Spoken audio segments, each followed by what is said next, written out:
It's now 7 o'clock. I call this meeting of the Silver Falls School District Board of Directors to order. Welcome, everybody. We do have a special public comment announcement that was on the screen before we started the meeting. I just want to make sure that everybody catches that. There are cards if you are interested in making public comment. The reason why we're doing it that way tonight is because in case we need to limit it, we want to make sure that it's a fair process. So we're going to ask people to write their names on the cards, and then staff are going to collect the cards and we're going to pull them out in random order so that folks feel like they have an equal chance of making the public comment. That's if we need to limit it. So we are going to, we called it to order. Note attendance. Tom is not here. He's on an airplane right now, so he can't be with us tonight. We are going to go on to the flag salute. Please stand. Allegiance to the flag of the United States of America and to the republic for which it stands, one nation, under God, indivisible, with liberty and justice for all. Thank you. We are going to have the agenda review next. I'm actually going to move that we reposition the first public comment until after Dr. Joe has been able to give the budget update and the budget committee planning and the financial reports. Second it. Is there discussion? We just, the conversation that Joe and I had before the meeting was that we'd probably, public comment would probably be different after the information that he presents is announced. So we want to make sure that people have all the information that we have to offer before that public comment time. Shall we vote? Dan, you're going to call the roll today? Yes. Derek? Yes. Josh? Yes. Aaron? Yes. Jennifer? Yes. Phil? Yes. Owen? Yes. Passes 6-0. Thank you. Next is the consent agenda. Is there a motion? Move to approve the consent agenda. Second. It's been moved and seconded to approve the consent agenda. Any discussion? All right, let's vote. Derek? Yes. Josh? Yes. Aaron? Yes. Jennifer? Yes. Phil? Yes. Owen? Yes. Passes 6-0. All right, next on the list is our student representative from Silverton High School. Are you here? And can you tell us how to say your name? Maria. Welcome. We are ready when you are. Perfect. Good evening. My name is Maria Wacker. I am a freshman at Silverton High School, and my ASP position is ASB representative. We've had a lot of exciting things going on at Silverton High School recently. To start off, we have recently wrapped up our 2024 Best Fox Ever fundraiser with a grand total of $13,572 raised. Benjamin Moore was our Best Fox Ever. A big thank you to anyone who helped us raise money for Medical Teams International and Silverton Area Community Aid. Next, we've had several FFA students compete at the recent Career Development Days. Last week, congratulations to our agronomy team and AG mechanics teams that took first in state. Also, our FBLA students competed at state in April, and our business plan team took first, as well as introduction to public speaking. Additionally, we've had a large number of students compete at Skills USA in April and take first place in 11 events, making 26 students eligible for the national competition in Atlanta, Georgia in June. In addition, 8 members of speech and debate competed at the OSAA state tournament in April. Next, our HOSA club is hosting our final Red Cross blood drive of the year this Thursday, May 6th from 8:15 to 2 in the small gym at SHS. We highly encourage any community members to participate and save lives.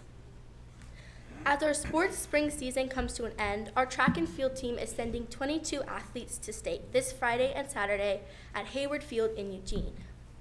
Our girls golf team is competing at state at Tristan Tree at state today and tomorrow after taking first in our league. Our girls softball team is currently ranked 3rd in state and hosted their senior night at home earlier today. With a win tonight, the Lady Foxes will play for the league championship on Wednesday at Dallas. The boys baseball team is having their senior night on Wednesday versus Dallas at Davidson Field. Both boys and girls tennis is at districts at the end of the week in Corvallis. OSET just returned from their state meet in Redmond and had team members qualify for regionals in June. Finally, as we are nearing the end of our school year with less than 20 days left, our students are preparing for finals and our seniors are preparing for graduation. Graduation will take place on June 6th at McGinnis Field. Thank you, have a great night, and go Foxes. Thanks, Maria.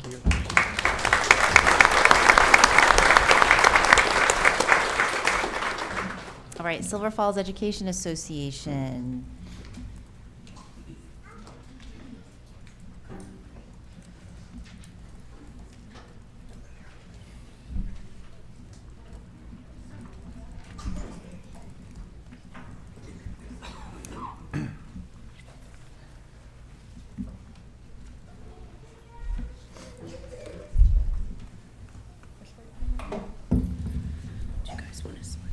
Hello.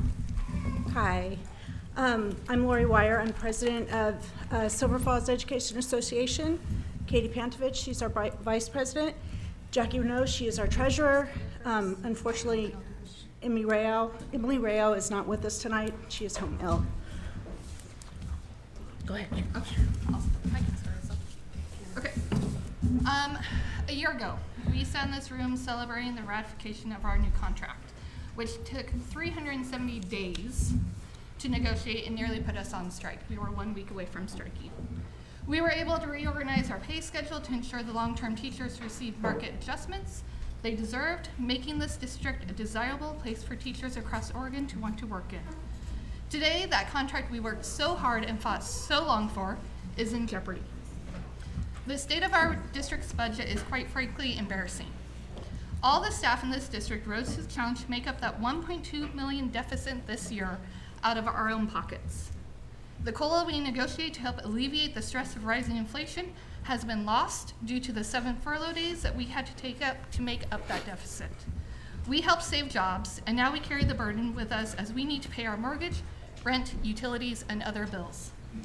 For educators, the 7 furlough days was split across our 5 remaining checks through August. So every member's paycheck is now 1.4 days less pay than before. We asked some of our members what that sacrifice looked like for them and their household budget, because you do need to know how it's impacting us. For one teacher at Butte Creek, the pay deduction for the next 5 checks equals her husband's car payment each month. A teacher at Robert Frost, over those 5 checks, that adds up a term to her college tuition. For another teacher at Butte Creek, the money is the equivalent of all of her monthly utilities. For our teacher at Central Howell, she is a single parent and means not being able to pay some medical bills. A teacher at the middle school is money he won't have for his child currently in college or to save for the next child he has. For a teacher at the high school, that's almost her mortgage payment. A teacher at Mark Twain, that covers her grocery bill to feed her 3 teenagers and the rest of her families. These deductions aren't just temporary. They also impact our retirement. All teachers lost some of their PERS contribution, and with compounded interest, that loss will continue to increase over time.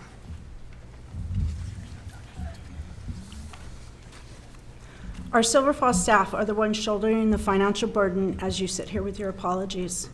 Frankly, your apologies are not enough right now. You need to take action for the disaster that happened under your watch.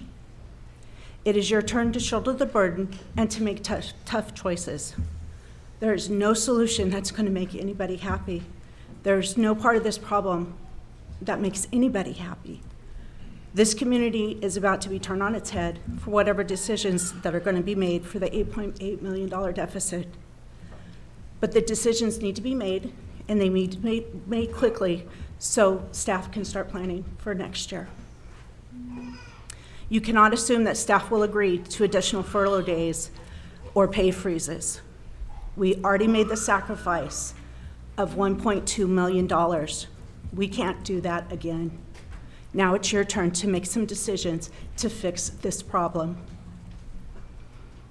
The end of the school year should be one of joy, making memories, with a dash of exhaustion and stress. But this year, now 1 week shorter, is filled with anxiety, worry, uncertainty, and all-consuming exhaustion and stress. It has become increasingly difficult to hide our worries from our students. Our newer teachers are at risk of losing their jobs. Teachers who have worked their whole careers in the district, then retired and chose to come back, are also at risk of losing their jobs. The distress is inescapable. Over the last month and a half, our executive team has been in 1 to 2 meetings a week with the district leadership team, creating the RIF list, or the seniority list, and writing out the process for how our friends and our coworkers could lose their jobs. The purpose of the SFEA executive team is to be the union's leadership, to be the ones to fight for our members and protect our contract. But right now, there's no way for us to protect them anymore. And when we return to our schools, after those meetings, we have to carry the weight of their questions, their concerns, and their anxieties. Cutting nearly $9 million next year from a budget that is relatively small is unfathomable. While many schools around the district are facing cuts, most of them are not cutting at as high a percentage of their budget as we are. Our problem is not all due to state funding complications.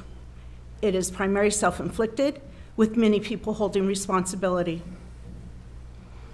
The direct impacts of these cuts won't necessarily touch you personally.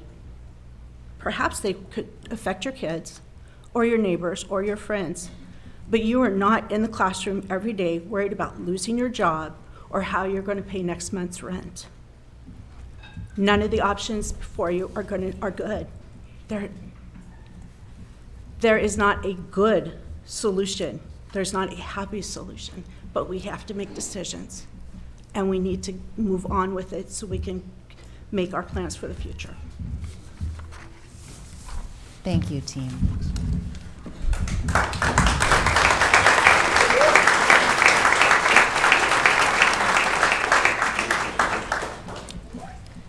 All right, with that, we're going to move on to the discussion items. We're going to loop back to public comment after the superintendent has given us the budget update, the budget committee planning update, and we hear about the financial reports. Dr. Joe? All right. Thank you, Chair Traeger, members of the board. I think we're going to, I'm supposed to do that, put up on screen so you can see what I'm talking about. We've also posted this to board book, so those of you who wish to look at that later, you're also welcome to do so.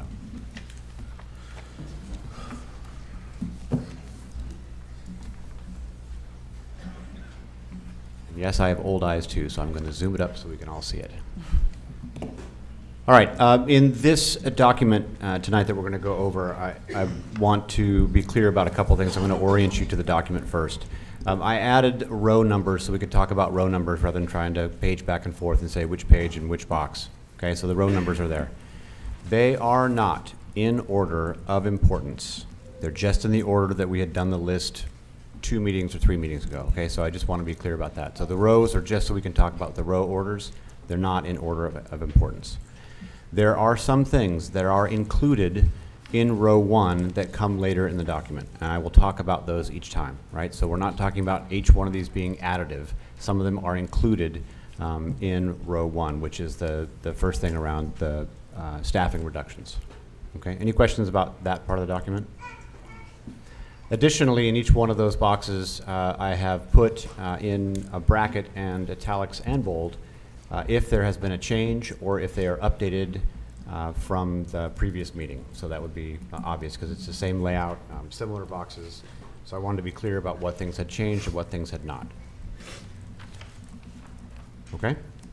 All right, let's get to it. So we, again, met with our entire leadership team, so all of our building administrators and district administrators in a meeting last week on Friday to go through additional school staffing so we could get to the number we had to get to. We were trying to reach that 8.8 million. And I do want to reiterate that really it's 10 over the 2 years. Excuse me. It's 10 over the 2 years, and our associations did agree to furlough days for the 1.2. So that's the first part of this $10 million difference. So if you look here, we got together, spent some time on Friday to do that, and we were able to reach agreement on finding reductions across all facilities, all buildings, and this is specific to the schools. I'll come to the district office in a second. At about 42.7 FTE for licensed, that's a savings of 4.71 million. That's about 18% of the licensed staff. 44% currently what we're calling full-time, which is a 7-hour or more classified staff, and that came in at 2.26 million, about 16.5%. These aren't final, but this is the progress that we made in what we're calling level 1 before we have to figure out if we have to go to a second level. So this is what we felt was a minimal operational place. Any questions on those two numbers? We'll come back to how we got to some of those later on if you wish. Okay, so I'm going to try not to make everybody dizzy. I'm going to go to the next one. In district office staffing, we did not change the number so far, so I want to remind people who did not maybe see this before that we went for reductions across district-wide departments. That's everything from the central office that most people know about, in the business office, technology, facilities and maintenance, all the departments across there. So with those, we still were able to find about 21% of a reduction in those district-wide positions at the cost of about, or the savings of $1.14 million in those reduced positions. We have not identified school-level administrative changes if those are going to be happening, because that will depend upon the other changes that we make throughout the district, whether there be a reduction beyond what we've already identified. Any questions on that one? I don't want to go too quickly. Okay. Another one that's unchanged was the transportation reductions. Again, some of these changes will be, some of these things will actually change depending upon the route that we take. That was not a transportation joke, I promise. The kind of thing that we're going to choose to do moving forward. Again, just for those of you who weren't paying, who didn't see it last time, we're recommending that we would go down from 42 routes to 31 routes. That would be a savings of about $322,000. That's about 8.3% over that contract. Now, if we make some changes later on that you'll see, there may be adjustments to that number. So we won't have that until we've made some other decisions. But it'll be in the neighborhood of 300,000 savings if we reduce that number of routes, or at least something close to that. We were asked again to do a 4-day school week. With the 42 routes that we currently have, our cost would actually go up by 100,000. If we went down to the 31 routes for the 4-day week, again, we'd save just a little bit more, about 70,000 more, 77 in this kind of math, over the top option, which was the 42 to 31. One of the issues that comes with the 4-day, of course, is that it reduces the driver pay about 20%, and so we may have a difficult time staffing those. Staffing a school bus driver is already a difficult task as it is. Not off the table, but just wanted to be aware of that one. Doc? Food service, again, we have not changed anything on this because this is, oh, I'm sorry, go ahead. So I would like, if it's possible, to have first student give us seat time. Can you come a little closer? Just, I don't hear you very well. The seat time, for if they're, obviously if we're cutting routes, probably means there are longer bus routes. I would like to know how much longer kids will be on a bus. Sure. To see if it's, you know, $322,000, that's 3 teachers. That's important. But I want to just make sure that if it's possible to get that from first Yeah, student. we can get you estimated ride times. We did look at that. You know, we don't want people to be on the bus for an hour and a half to get to school. That would be insane. So we did look at what bus times would be. I don't have the exact numbers, but we did look over some of those.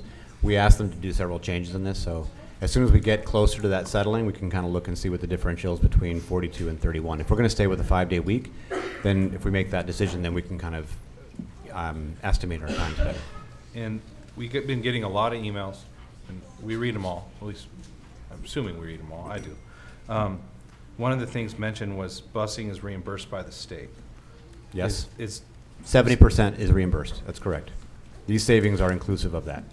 okay, so we are taking advantage of that. It's not something we're missing. Yeah, it's actually part of our funding formula. So the 70% reimbursement is for all bus routes that are educational in nature. So we pay full freight for things like athletics, but if we're going on a field trip to something, or if we are busing kids to and from school, those are all 70% reimbursable. That's all part of the formula. Yep.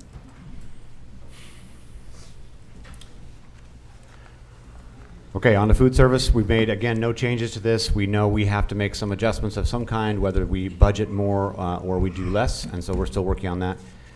At our next meeting, and we may have to have a special meeting in between, we do need to approve an RFP for us to then be able to negotiate the contract with Sodexo to run the food service. We'll talk a little bit more about the CEP later and what the pros and cons of the community eligibility provision might be. Okay, so we'll look at those. So we've made no changes to this so far. These adjustments will still have to be made, but we'll have to have, we'll come to the board and ask you to approve an RFP for us to go for a 1-year contract, and then we can reassess, or you can reassess as a district next year. Okay, in our last meeting, we did consider assets, so the board did approve for us to move ahead looking at listing and possibly selling the what is affectionately known as the back 40 of Robert Frost, the back 13.46.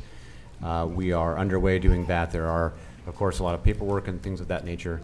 I do want to remind you that this will not impact this current building of the budget because we don't have money in hand. We don't know when or how much it would be. This is something that then could be used in the future to either build your ending fund balance so you can avoid going out for another 10 next year. It allows you to have some operational funds. You can make other choices for long-term things, but I don't want this number or this idea to get in that this will change the trajectory of what we're doing. So I just wanted that to be clear. But the board did pass that last week, or yeah, I guess it was last week. It's every week, yeah, so last week we worked through that. But I want that to be clear that those numbers are not calculated in this. It may also be used for recall of staff. That, again, is a decision that this board and your next superintendent will have to make. In the last one, we did talk about consolidating the Title I grants to the elementary. We went multiple steps further and talked about Title I, Title III, early literacy grant resources at the elementary. Early literacy makes sense because that's elementary, but Title III and Title I dollars, we're able to use those for staffing. Title I is for students who are free and reduced lunch, if you think of it that way, and then Title III are for migrant students, or I'm sorry, EL students. And so we're going to look at using those resources in a targeted way to support all of our literacy initiatives that we've been working on for a while. As a district, I know you've been working on those. Some of those, of course, most of that goes toward that, along with the student investment account, SIA, which is up there, as class size reduction, in that we fund more staff, so we have fewer kids in the class as we reduce staff. So we're going to target those dollars more that direction. They're all still part of what you did for an SIA plan, so it all fits within that. Additionally, there are Measure 98 dollars, which is called High School Success, and some of those, of course, are being redirected to spend even more on some of the CTE programs that we're trying to retain. Okay? Now, those strategies that I just talked about, those consolidations, all factor into those row 1 changes. So those reductions in the upper right-hand corner of the box include us using this as one of the strategies to reduce the class size, to reduce the amount of RIFs. Does that make sense? Mm-hmm. Okay, so this is a strategy as part of an overall strategy to reduce as much harm as possible. And so by consolidating these, redirecting them, putting them in we call them braiding, so certain funds that come from different funding streams, as a way for us to then provide more staffing. If not, those numbers in the upper right-hand corner would be larger. So we have used or redirected, or thinking about, at least planning on redirecting those toward the use of staff. And that will come up in our budget meetings, which we'll talk about later on. Any questions on those? Okay, so the box on the far right of that one says there's no savings, but it's all part of the redeployment and redirection of using those to make sure we have the smallest class size possible. Okay, I am on row 7. Again, this was one of the things that came up. We talked about going to a block schedule from an 8-period over 2 days, which is 4 periods a day, to a 7-period at the high school, and going up from 6 period to 7 periods at the middle school. We can share staffing that way. Again, part of the strategy in the reductions in row 1. So this allows us to do more of that. Additionally, because you're becoming more streamlined in your operations, that is, you have more teachers available to teach because you have them 6 periods out of 7 instead of 3 periods out of 4.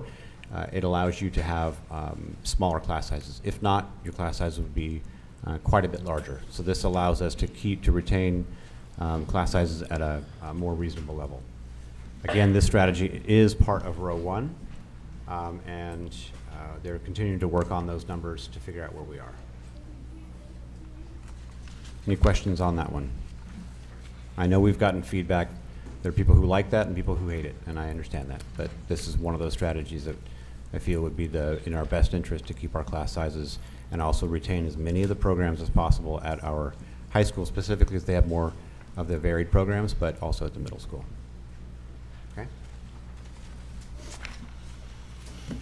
All right, in row 8, this is unchanged. I have put it on there. I want also to highlight, this is the suspend operations to the smaller schools and move students to the other schools. These reductions would be also included in row 1. This is one way to do it. Okay, so I've not changed this one at all. I showed this to you last time. Possible savings here that I put up was about $919,000. Moving teachers around, students go to other schools. We equitably distribute so we can keep our class sizes low. That is one way to do it. Okay, and that's all part of row 1. Another way to do it now, so that's unchanged from the last meeting. Another way that we have been working on is, and I told you that we would do some work on this, was to look at reorganizing our elementary or K-8 schools to consolidate grade levels. There are lots of ways to do it. One of the least intrusive ways, and I know that you've done this in the past where you sent kindergarten kids from one school to another school to balance out. So in this case, as we work through the numbers with our principals, one of the ways to do this would be to move Central Howell Kindergarten for next year, to spend only kindergarten there, and then go back to Central Howell for the rest of their grade levels. And this is a temporary, or it could be long-term, depends on what your numbers are. But this allows you then to move them to Prattam. That keeps Prattam open, and it also keeps Evergreen open. Those 2 schools then, with the redistribution of students, you'd have equitable numbers there, class size numbers that would look like the rest of the elementaries. So there are a couple of different options. One is to do it the way we talked about before, which would be to shutter the 2 schools. The other way is to look at moving just kindergarten. And that's why I said that the busing thing may have a change, because if we're going to be busing some more kids, I know that that's also going to be hard on someone else, right? So Central Howell parents will also be upset. I think we're making the opportunity for everybody to be upset about something in the document today. So I do think that this is another option for us to do as we looked at the different ways to do it. So this is another opportunity for at least you to consider this and then to make other plans in the future. But this would at least get us to the class size numbers that would make them similar across all of our K-5, K-8 schools. So the difference between 8A and 8B, well, there's a lot of difference, but there's just no utilities savings in 8B. Right, and that was not a major savings. I put it on there so people would know there is some savings. We can argue about what the right percentage of savings is, but it was never going to be a major part of the budget creation. So yeah, these are a couple of different strategies. There are other ways too. So you can look at your grade levels and saying we'll do one of our small schools that does K through 3, and then the other one does 4 through 8, or there's some other division in there too. But I think that when we went round and round on this, that this probably was going to be our least disruptive. And would allow us to, then you could talk about what you want to do in the future later on as you look at your numbers. The challenge with kindergarten is you never know how many kindergartners you're going to get until they actually show up day 1, right? So it may be that this doesn't work, September 10th, because all of a sudden we had 26 more kindergartners show up, and then now you've got to make a different change. But this is another way to look at doing it. But if those 27 kindergartners show up, that's more funding that it's we more would revenue. use It's all to those hire things, a yes. teacher. Correct. Yeah, and we would have to. You'd have to be able to hire and rebalance and whatever. But and I know there may be some questions. Why didn't you bring this one up first? There are lots of ways to look at these things, and I think it is important. And if you don't explore all your options, and I know that we've made people upset, and that's not the point. The point is we have to consider every single option first, and then make the best choice. This one also didn't come easily. This was something we had to spend quite a bit of time with figuring out. Do you move this one? Do you move that? how many kids go second grade, how many are fourth, if you look at all those numbers. But this is another way to reach that same thing. Again, either 8A or 8B, both, actually not either, are included in strategy 1. So these are 2 different ways to get at still the same number of reductions in row 1. And then we got Josh over here, and then I'll come back to you. Go ahead. So in 8A, the 919 or 919,000 that's on there, I guess, first, that's just from losing staff, correct? That's where that number comes from, that's RIFs? That's correct. The majority of it, yeah. So I guess where I'm kind of confused on this is like, based on the seniority list and how everything's going to work out, there was going to be those cuts almost likely anyways, right? How do you mean? Well, I guess so. We would take those teachers that, well, for one, I don't know yet how all this whole process. Like, I think only the admin teams, the district office, and the unions kind of have it listed. How the schools might look. I have no idea how that's going to look yet. What teachers might be moved or may not be moved, where they're going. So I'd imagine Evergreen. So if we go with 8A, those staff members would just be moved to a different school based on their seniority, correct? That would be true for all staff. So this district-wide, yes. 919 in general is, you said, part of a row 1? That's or correct. This would be in addition to row No, it's 1? not an addition. It is part of. Be a way of implementing. Right. So let me explain. Also, okay, there yeah. we go. So it's a way Way that, of implementing one. Right. Thank It's you. a way of doing it. So when you look at, and actually, we haven't run the scenario here with all these changes, so nobody's seen them because it hasn't been created yet. okay. So I want to be clear about that. So we did an initial run through to kind of see what it would look like. That was well prior to this. This was actually based on the May 8th document that we had. So we've not run through that, but let me explain a little bit about the seniority, and we'll talk about licensed first. So seniority is the majority of it, but not all of it. There are some special things around who's licensed to teach what, right? So you can't have a high school history teacher now teaching kindergarten. I mean, maybe they would like to do that, but that's changing from, teaching George Washington into the wipe it, tie it, blow it kind of thing, and that's a different ballgame altogether. So they have to have the right licensure. They have to have some recency. There's some other things that go into that. So, but by and large, let's just imagine that that's kind of the way it is. So if you were going to close any school, let's say it's one of those schools, those teachers would be in the seniority list like everybody else. They would be redeployed to some other location. There will be teachers who are going to different buildings next year. That is also true. And again, we don't have this because we haven't run through the process yet. We just did this on Friday afternoon. So those kinds of things would happen no matter what. So when we look at 8A and 8B, these are 2 different ways to get at row 1.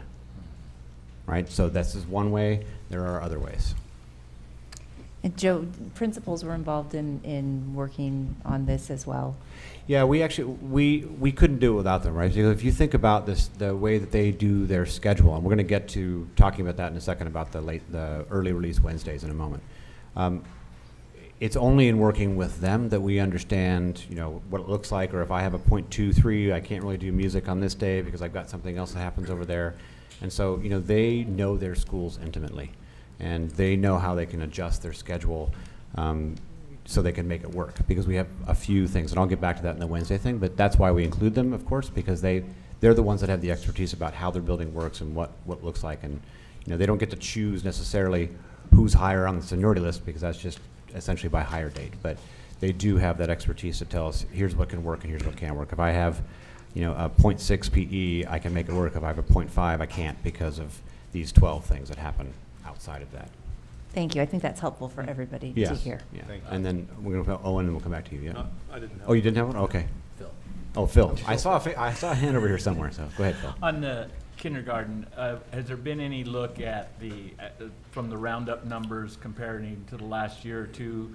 Are we well above, well below, about usual to our normal roundup numbers? I mean, because I do realize it all changes between now and September when it comes to kindergarten, but how's it look compared to past years? The answer is yes. So, and I'm not kidding. So we had one school last year that I think they started at 22 and ended up at 48, and then we had one that started at at 36 and ended up at 41. So, and now they're flip-flopped, right? So we don't know, and there will be some, we have to kind of guesstimate. So when we do the planning, we essentially use this year's kindergarten numbers. We look at the numbers and say, so if we imagine, it's like an RSVP for a wedding. 60% of the people are going to RSVP, 60% of people are going to tell us their kindergartner's coming.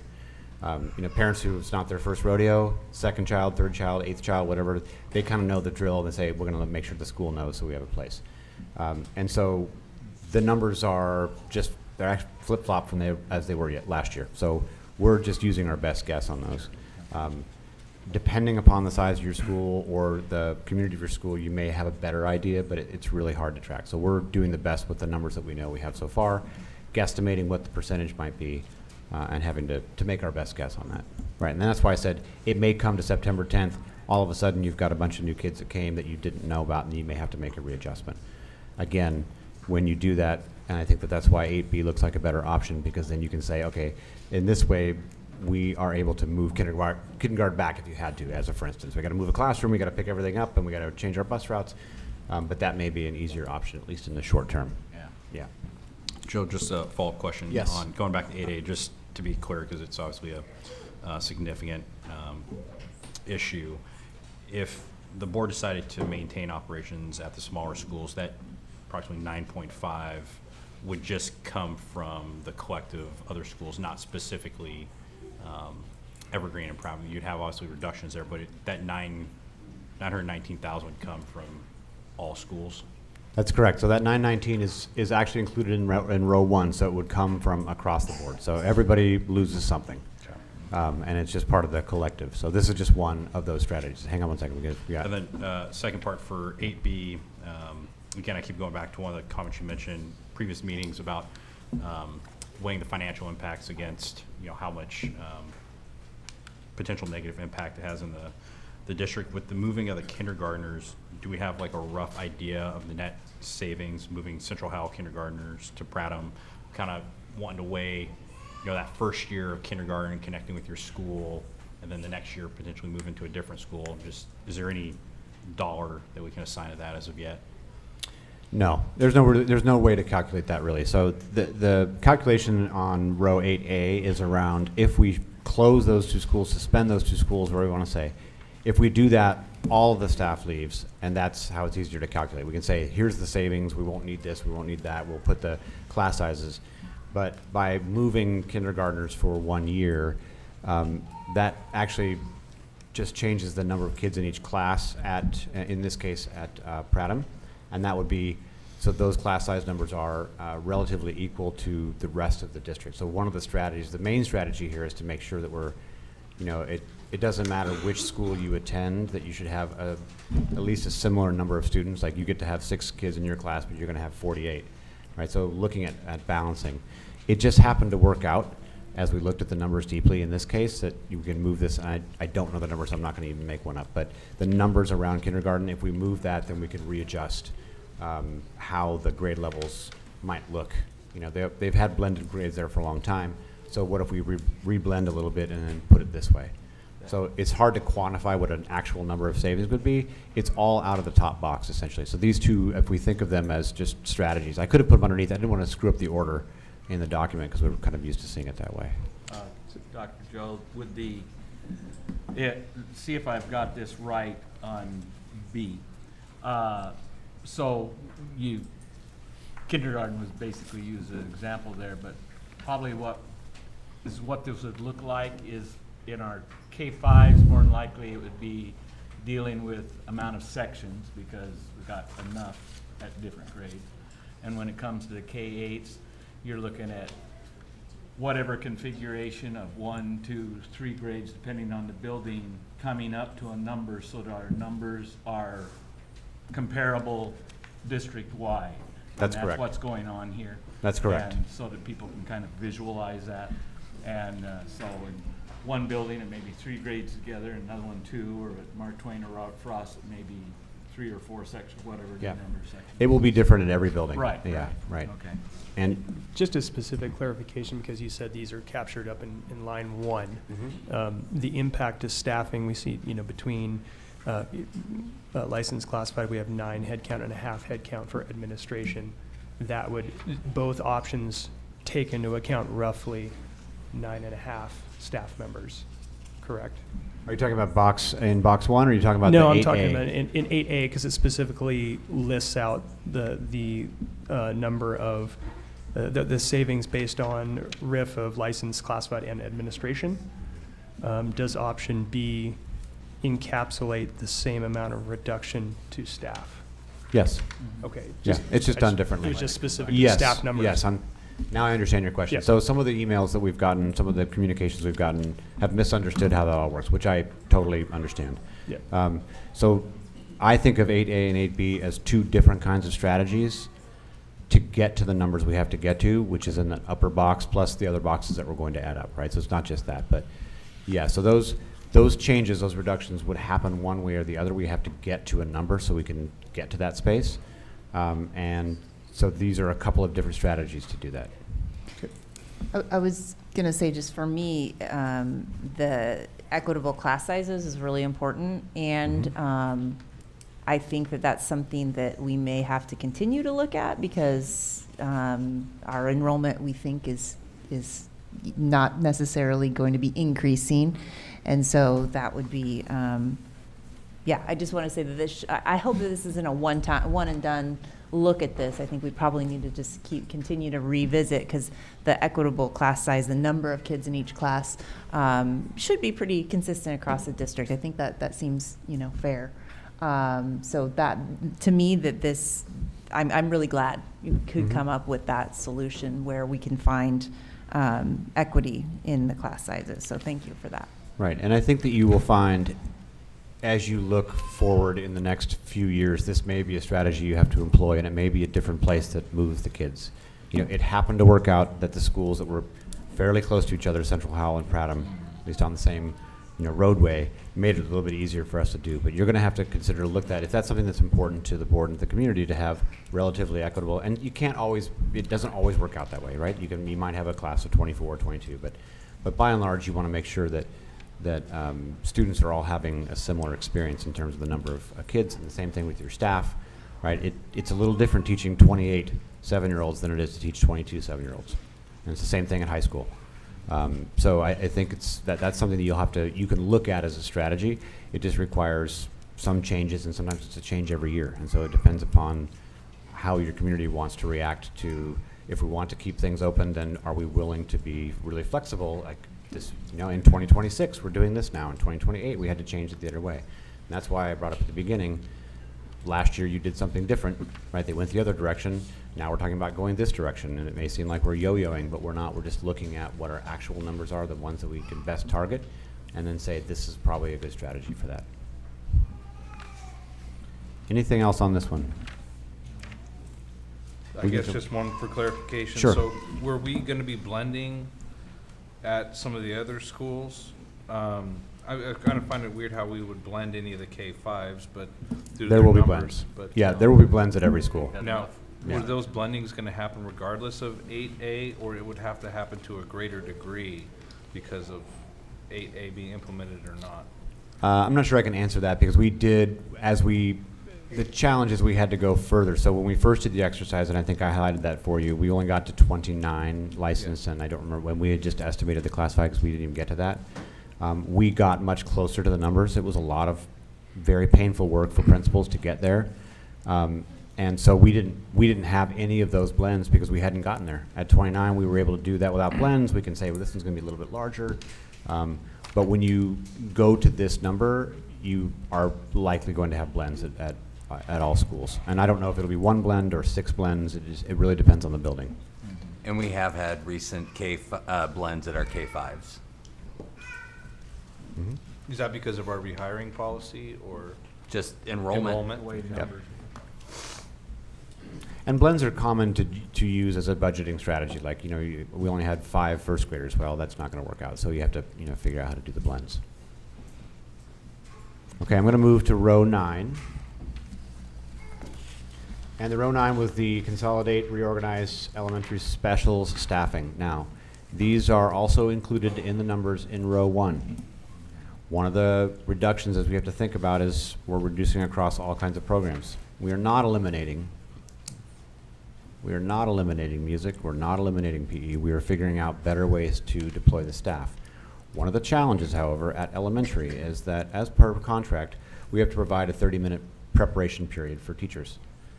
You know, they also have to make a call and call home or use the bathroom, or, you know, they have other things they have to get prepared for their next class. They've got to prepare the materials. Those are things that are part of contract. So one of the strategies that we use in elementary schools is to have what's called a specials class, a special class. The special class is usually music, PE, library, or it could be the counseling, right? And they do some SEL. And so those are the ones that are used across the school in order, so the classroom teacher has their 30-minute preparation period so they can get ready for the next part of their day. And so we use specials as a way to do that. And it's, as you can imagine, a pretty complicated schedule that they have to put together so they can make sure that the music teacher also has to have 30 minutes so she or he can prepare for, you know, getting the xylophones ready to go or what it might be. Right? So those things are all important. One of the challenges, one of the things we ran into, and this is a recommendation that I'm going to make, is that we may have to then look at not doing the early release on Wednesday, because it changes the schedule such that it makes it nearly impossible for us to provide that half hour, because now the classes are shorter, the time that we have is in there shorter. Now, again, as per contract, and also we want to make sure that we reserve some of that time, those could be converted into 3 8-hour days. I think it's about 24 hours of time across the whole school year. There are people who are not like that, because the reason you went to that is so that teachers could meet weekly to look at student progress. All those things are really important. And I would highly recommend you consider going back to that the following year. But in this crunch, this would allow us to be able to make the recommendations and also not wipe people out. Follow contract, make sure we're getting to provide the music and PE, and you do it for a year. We go away from that 1 hour, then you can look back and do it again. You could revert to that. We still have to work through that because there is an agreement in the contract. So we would have to work on making sure that everybody understands that, but we do have a provision in there. I think it's the 3 8-hour days, which would be 24 hours. Additionally, depending on where you put those, you could put them in places where it would also help. As you know, I just said before, we're going to have lots of blends, lots of new places. It may be helpful to have at least 1 or maybe 2 of those 3 days at the beginning of the year, so people can kind of get set up and, you know, getting ready for their year, which may look a lot different than it did last year. So there may be some opportunity in this change for next year. If we're asking, because we're taking a lot of the prep time away, especially at the high school, if we eliminate the block schedule. My concern is like just burning them out. Is there any way that, so if we're taking away some of their prep times, you said meeting with other teachers, that we can offload some of the things that we have been doing that's not necessarily necessary? I don't know what those are. I'm just thinking like paperwork, training sessions, things that would pop up that maybe we could like just not do so that the teachers could maybe get a break. Is that something being discussed? I would assume that all of those kinds of things will be looked at. You know, when you take away that time to meet, for teachers to meet in their PLCs to go over student data, they're probably still going to want to know how their students are doing. So they either find other time to meet or we find other ways to do it. And I don't have a calendar proposal for you, but I am proposing that we look at that because that would allow us to be able to make the reductions and also still provide those other opportunities for kids, the music, the PE, library, things like that. Right. So I assume that we were looking for all opportunities to streamline the kinds of stuff we ask people to do, especially in a time that will be more difficult than what they've experienced in the past. You can tell your next superintendent to make sure they do that. But yeah, but those are the things we haven't even gotten to talking to, but we do know those are important. And making a change like this is also going to make a lot of people really upset. I just want to be clear about that. And it's because they do value this time. It's really hard to get into a calendar. There's lots of community input on it, but if we look at just the level of reduction we have to make and being able to provide opportunity for kids, I think this is going to be one of your least painful options, at least for a year. And this is a way of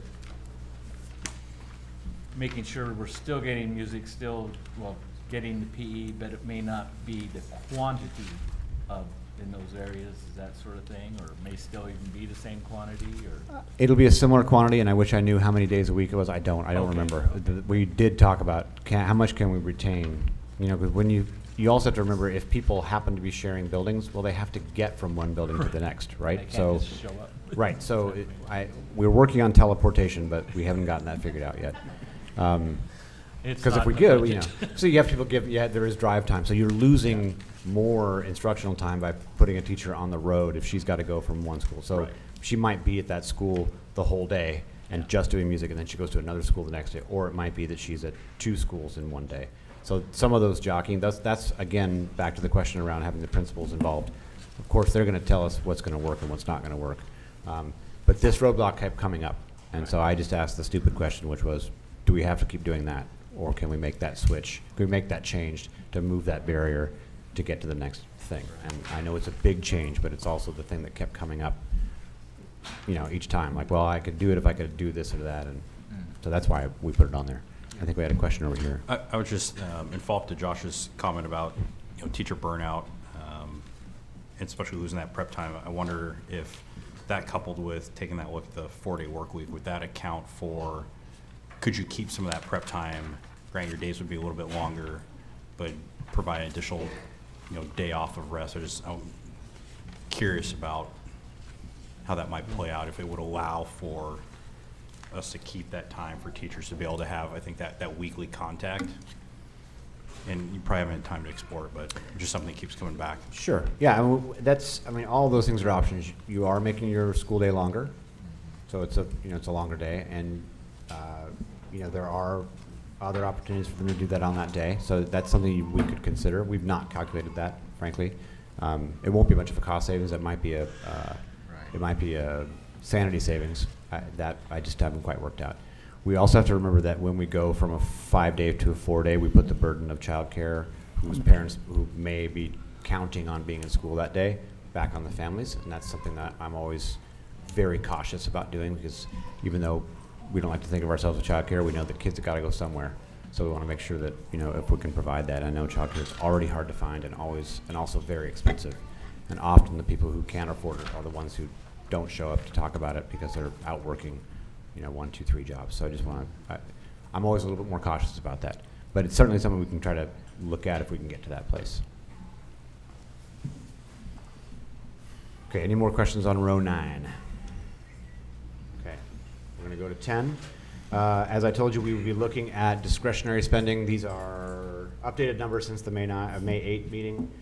We've got a couple of places to look at. So one of them was our school discretionary budgets. We've cut, that's the discretionary spending for materials, supplies, other kinds of things that are in there. We've cut those by 25% for next year. That saves us about $305 or $305,000. And then we have some reductions that we're looking at also in athletics around both transportation and some stipends. So some of the coaching positions, again, across all sports, so not just targeting one, but continuing on. And that would save us about $120,000. So that reduction, again, 25% in discretionary budget reductions and about 13.5% in athletics. Okay. And as a reminder, the transportation on athletics is separate. So a large part of that, a large portion of that is actually savings in transportation and what we do for non-league games and things like that, because those do cost us. 100% of extracurricular we pay for. That's correct. Yeah, we pay 100% No of. reimbursement on That's that. right. There's no reimbursement for that. So if you're old like me, I used to drive my own bus with my kids. We may have to get back to driving your team to the game. So and we can look at doing that. And there is some training and some other things. Not to, I mean, everybody's giving already, but in the case of encouragement for coaches when there's teams smaller to use type 20s and drivers, so you're not paying a driver for a student, is Correct. that going to be encouraged or looked at too? Yeah, So- I think that's actually part of the plan Yeah. that they've been talking about. So I don't have all the details of the Right. athletics plan, but I know part of it is around significant reduction in transportation costs, and so figuring out how we take the type 20 bus, Right. or whatever there are ways to do that. And if you look at, depending upon how many non-league games you have and how many buses you have to take out to get to those, some teams are too large, Yeah. right? And Oh, yeah. and some teams are the right size. Okay, we're going to turn it up to 11 on the last box. The other reductions we've not changed from the meeting, except for I did move some on some material, supplies, and printing. That was actually in this last box last time. I moved it up to that because we're still considering looking at the contracts and leases. Any other projects, we have not gotten to those yet, but that will just add anything to our bottom line, and would, if we were to save enough, of course, then we go back and reduce fewer staff from box 1. I know that was a lot. A couple of important things that we got through. We are, as you heard from our SFEA, we are trying to get to a point where we can get these notices out the door. We are going to be meeting with both of our associations tomorrow. So with our licensed, licensed educators, and with our classified, we'll meet with both groups tomorrow to talk about a game plan, about what it looks like, on how we might proceed doing that. We'd like to do that in the next 10 days or so. So we're going to spend some time working with them to talk about what that would look like, the process. It's not an easy or fun process, and it's not going to feel good anyway, but there are worse ways to do it, and so we're going to try to do it in a slightly less worse way. So we'll work with them around that. Have to go through, of course, looking at our seniority list, make sure that they'll want to check our math, of course, and I would want them to check that too, to make sure we've done it according to contract and according to the agreements that we have in place around what the RIF process is. I'm adding it all up, and if we do the bus, it looks like I got 8.857. Is that right, Mel? Yes, it's close. But again, what we haven't done, we've done some averaging, so we have to go back. Remember when we do the riffing, that if you look, we have to use an estimate on the teacher estimate, right? So I'll use teachers as an example. Licensed staff, since you riff from the bottom, their average is lower, so we have to go back through and make sure that all of our average costs are actually fitting within that. So is it close to 8.8? Yeah, this is actually very close. Yeah, this is very close. Another question for you. Box 2, where it talks about reduction in district office staffing, is there a rough idea of like the number of positions that we'd be looking at? I will bring that to our next one. I don't have an actual number of positions. I mean, I do. That's how I got to this number, but I calculated, but I did not. I don't have an actual number. Yeah, because it's a wide range. Sometimes people imagine that district office is full of administrators. It's actually mostly classified staff that are part of the district operations team, whatever that might be, technology, facilities, business office, things of that nature. So it affects all levels. So it's from administrator all the way through classified. We have non-represented. So there are lots of different position types, and so they're all totally different. They're actually a little more complicated than just looking at the two associations, because we have people across multiple groups. Yeah. Joe, I want to say I appreciate the diligence, especially coming back within Section 8 and 8B, being able to look at it from a different way. And as disruptive as everything is, and hard on our staff and our whole district, I think when you look at what 8B does for us, it minimizes the disruption. And again, it's not perfect. There is no perfect solution here. This is extremely, extremely difficult. But to me, looking at 8B, it allows us to get to the goal where we need to be, but it also provides the least disruption for our communities, for our schools, for our families, and ultimately for our kids. So that's really what we got to come down to here. No situation is perfect for our kids in this situation, but this is, in my mind, the lesser of the disruptive options. And the thing I think we have to look at is, let's be honest. We've heard a lot of feedback initially once 8A got out to our community. And we have to look at the potential of if shuttering schools, even if temporarily, what that would do to the communities, not only short term, but long term. And also, too, let's be honest, district revenue. We have 144 kids there. If we lose half of that, we lose, $700,000 in funding. So that pretty much wipes out that $919,000 saves. At least it wipes out the headcount savings. So what this would do is allows us to keep the potential to have our funding unaffected as well. I pray that our students would stay. Ultimately that's up to our families, but I think in 8B it yields a much more acceptable, and I know our families and our communities will definitely step up to the plate to help. They're just wonderful folks, and my kids went to a K school, went to Evergreen, and in the school communities just step up to the plate whenever there's a need. And I have no doubt that in this hard times that our families will really offer to help and lend a hand. So I definitely appreciate your diligence in coming to us with 8B and how it can be less a disruption to our communities and to our district. Thank you. I guess I would agree totally. There's nothing that I can disagree with what you said. I just also want to add in that idea of the equitable class sizes. Like, I think that's important, and it's an important thing that we continue to look at because we're not necessarily growing as a district. We're not expecting those school populations to grow. As far as we know, we might need to work on a population study in order to really understand that. So I would just hope that we continue to consider that we might need to be flexible with how we do things in order to make that continue.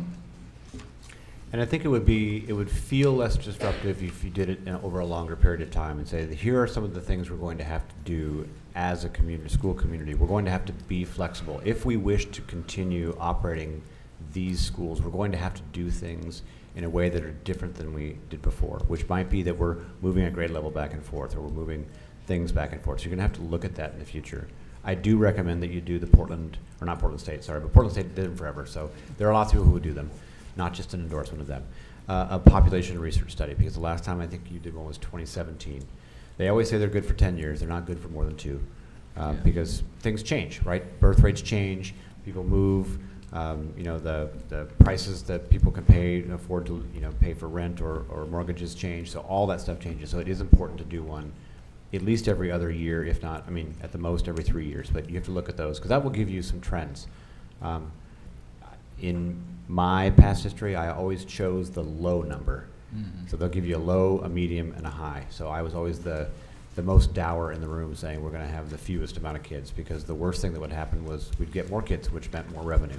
So when looking at budgeting, always choosing that lower number meant that at least, even if it came lower than that, you weren't too far beyond it. So you can look at those, and different reports will do it differently, but the top secret strategy I always used was choose the low number. Worst case scenario, you have more money, more kids.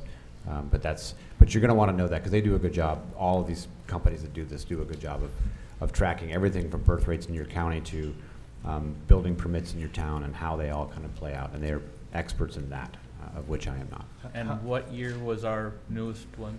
I think 2017. I think that's yeah. the latest one I could find. How much do they cost? I don't know, but I'll do it for you real cheap. I'm just kidding. I actually don't remember. I'll say it's 10,000, but I think it's somewhere in that. I'm not actually sure what they are, so I shouldn't have even given you a number. But they will cost you some money, and they are worth it because they will help you with your budget planning and being mindful of what you need to have in the bank, what kind of things you can afford, and what things you can't afford. It really does help you in that planning. And then eventually, if you consider looking at, if you're going to go back and look for a bond for the middle school, I've been in the middle school. It will need replacement before it melts into the earth at some point. And all buildings do. And that's one of the hardest things is you build a building, but it doesn't last for 500 years. It's not a museum. Our school buildings get used from early morning until late at night. We've got events and we've got things happening. And I think you do need to consider, you'll have to look at doing that in the future. The population research study will help you with that planning around, what do we have to build for capacity and how do we do that? But you're going to want to have a building that's safe, warm, and dry, and that's important. And especially in this day and age, you've got to make sure that you have those. So in the future, I know it's not time right this second, but you are going to need to consider looking at that because it's in a shape that's not going to be around forever, and it needs replacement. So you'll have to consider what that looks like in the future as part of your overall district strategy. Any Okay. more before we move on? All right, I say we move on to the next Okay, section. no, good. I just wanted to make sure we were really clear about that one. This has been posted to board book, so this copy here, I'm old, so I use it on paper because I like to highlight things. And just, other do you need anything from us? I mean, I think you hear that we're in generally in agreement with what you've gotten down here. Yeah, you don't actually have to move. I'll just tell you what I'm directing toward. We're going to consider option 8B as the way we move forward on this, unless we run into some major roadblocks around the staffing. I do think that we may have to come back at our next meeting to talk about the Wednesdays. I don't have all the data on that yet, so I have to still work with our with our school folks to make sure that that's not going to mess us up too badly, and do some jockeying. We want to make sure that plan actually works. Because if it doesn't work or only works partly, then there's no reason to mess it all up. So I'll bring some more options like that. So that would be a calendar change, which you would have to make directive action on. So we will continue to work on this, and I assume that we'll try to set up another meeting. We have to talk about budget meetings in a second. A couple more items down here. We'll talk about the budget committee. But we're going to move ahead on option 8B unless there is high support for option 8A. And you don't have to vote. I'm not sensing it. Okay. One thing I'd like to add quickly to all this, there's been all of us, when I say all of us, everybody that has anything to do with the district one way or the other. Emotions run high, and we get protective of our areas and everything else. And one thing that has come to light for me, and I think it's near and dear to me, just probably because I'm an educator, but I've tried to get to all the buildings this year. I've got, counting alternative school, I got 3 left. But visiting schools, and these have been visits, these have not even been anything, there's not anything evaluation, that kind of thing. That's just, I'm not qualified for that or anything, I'm just visiting. And it is so uplifting, each and every building I've been in. Whether it's Mark Twain, Robert Frost, Evergreen, Prattam, Central Howell, Butte Creek, all of them. And it's just been a wonderful experience. And I just want to commend our staffs at all those buildings and the kids in them. It's just been great. You see smiling faces, and you see kids at work, you see kids at play, and it's a great feel. I come away from every one of them with a smile on their face. And so I just want to share that as being out there and being in all of them. And it feels like, and scores show it too, but a great education is going on in every one of those buildings. And we are in this all together, and we need to be sure that that's the way we do it, is together. Yeah, I'm glad you said that. You know, if school didn't matter to most folks, you wouldn't have a room full of people here tonight. That's right. And I think that's important to remember, that it is important to them. Very. And there are things that we have to change along the way to keep and continue to operate that we want to operate. But I think it is important to remember that you know, these things matter to people. Mm-hmm. You know, we've got lots of emails on both sides. So while you'll have some people here tonight on one side of things, we had just as many on the other side. We had a spreadsheet that somebody shared that said, well, it's more costly because it's more square foot. Totally irrelevant, but I don't have time to argue each one of those points, right? About what's more expensive and what's not. And it's okay, because everybody's trying to help. Mm-hmm. And so I try not to be upset, because everybody has an idea and they're all trying to pitch in.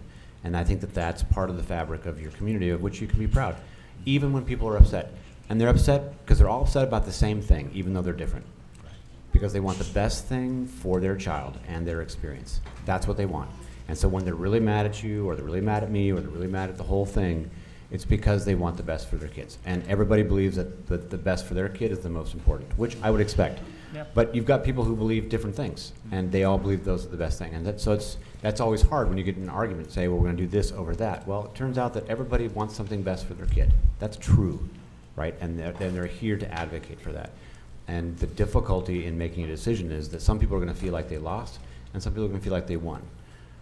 And if we can zoom out a little bit and go, we're trying to make this work for everyone, and yes, everybody gets to share the pain a little bit, and everybody gets to share a little bit of the joy, because we're trying to do the right thing, and that's where we get back to this. So I think it's important, you know, there's lots of blame and numbers and all kinds of stuff, and I try to zoom out a little bit and go, they want the best for their kid. I totally get it. And we're going to have to make some choices that are hard. And that's the two of those things can be true at the same time. Speaking of that, I just wanted to say that we had some of our students write to us, and some high schooler students, some middle school students, and those letters are super impactful, and we might not be making the decisions that those letters were advocating for, but we read them and it helps us balance the decision because we know what we're giving up in order to make the hard choice. So I just wanted to give some thanks to the kids, the students who wrote to us. I do want to clarify one of the student emails. There was a lot of worry in one of the emails, and so one of the worries was that if we were closing their school, that they would no longer be able to come to school here. At the Silver Falls School District Silver because Falls they School were District, a correct. transfer from Salem. Right, and that's actually not true. So when they transfer to us, they become our students. So we would find a place for them at another school, or if they were going, let's say, from middle school to high school, yes, they would still be a Silver Falls student. So we didn't have all the time in the world to get back to everyone. I'm glad I actually brought that up because I did want to speak directly to that email and a couple others we got from students. And they spoke very eloquently, regardless of age level. We got some very heartfelt emails about things, and that anxiety and worry is all real. But I did want to let them know that, you know, you're still a Silver Falls School District student, and we will find a place for you. We have a place for you. So, but I'm glad you brought that one up. Thank you for clarifying that. Yep. I have one final question. Again, the document that you put together is helpful for all, and I think everyone's waiting for when we're going to decide on this. Do you have I know there's more work to be done, but do you think you have a rough timeline on when you'll come back to the board with, okay, we're ready to make the decisions? Because I think that's where the community's at. They're wanting to know the timeline, and if you could speak to that at all. Yeah, so we'd like to try to schedule a meeting for next week. I know schedules are a little bit crazy, and it may have to just be Zoom only. I don't know yet, so we'll figure those out. We also have interviews for an interim, so you have 2 nights already. You might get a 3 for that week next week. So we're trying to work on those schedules for that. We, as I said before, we're working with our associations. We're looking at either targeting, and I don't think we'll read it by this Friday, but we're actually considering next Wednesday as well as a date for us to let staff know. So prior to that, we would need some definitive direction.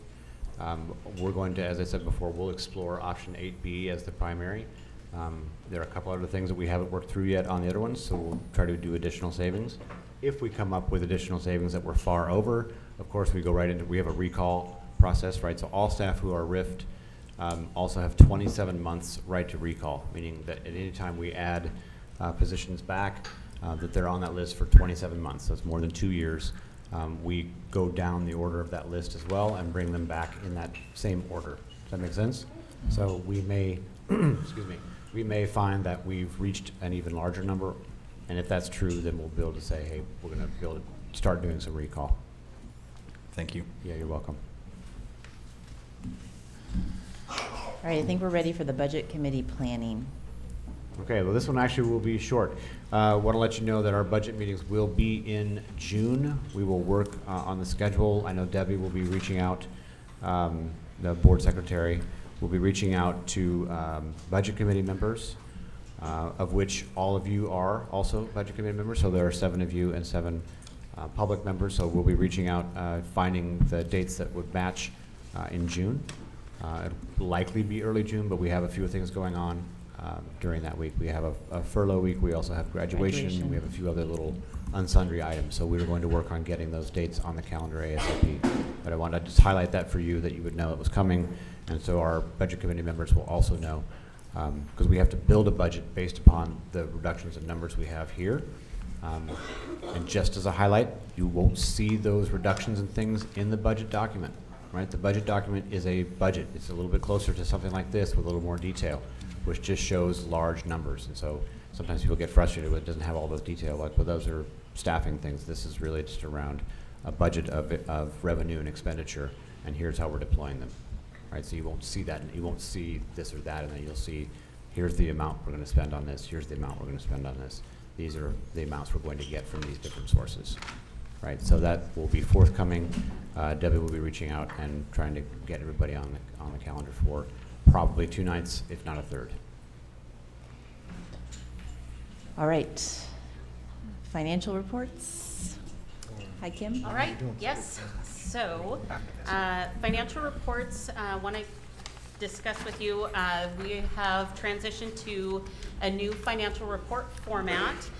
It's going to be a lot more detailed than what we have been providing in the past.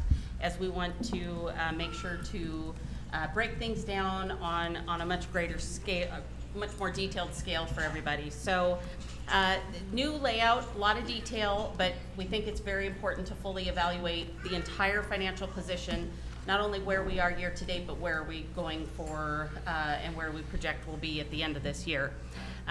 Each month it's going to include a page outlining revenues by source. The source describes the origination of that funding of that revenue.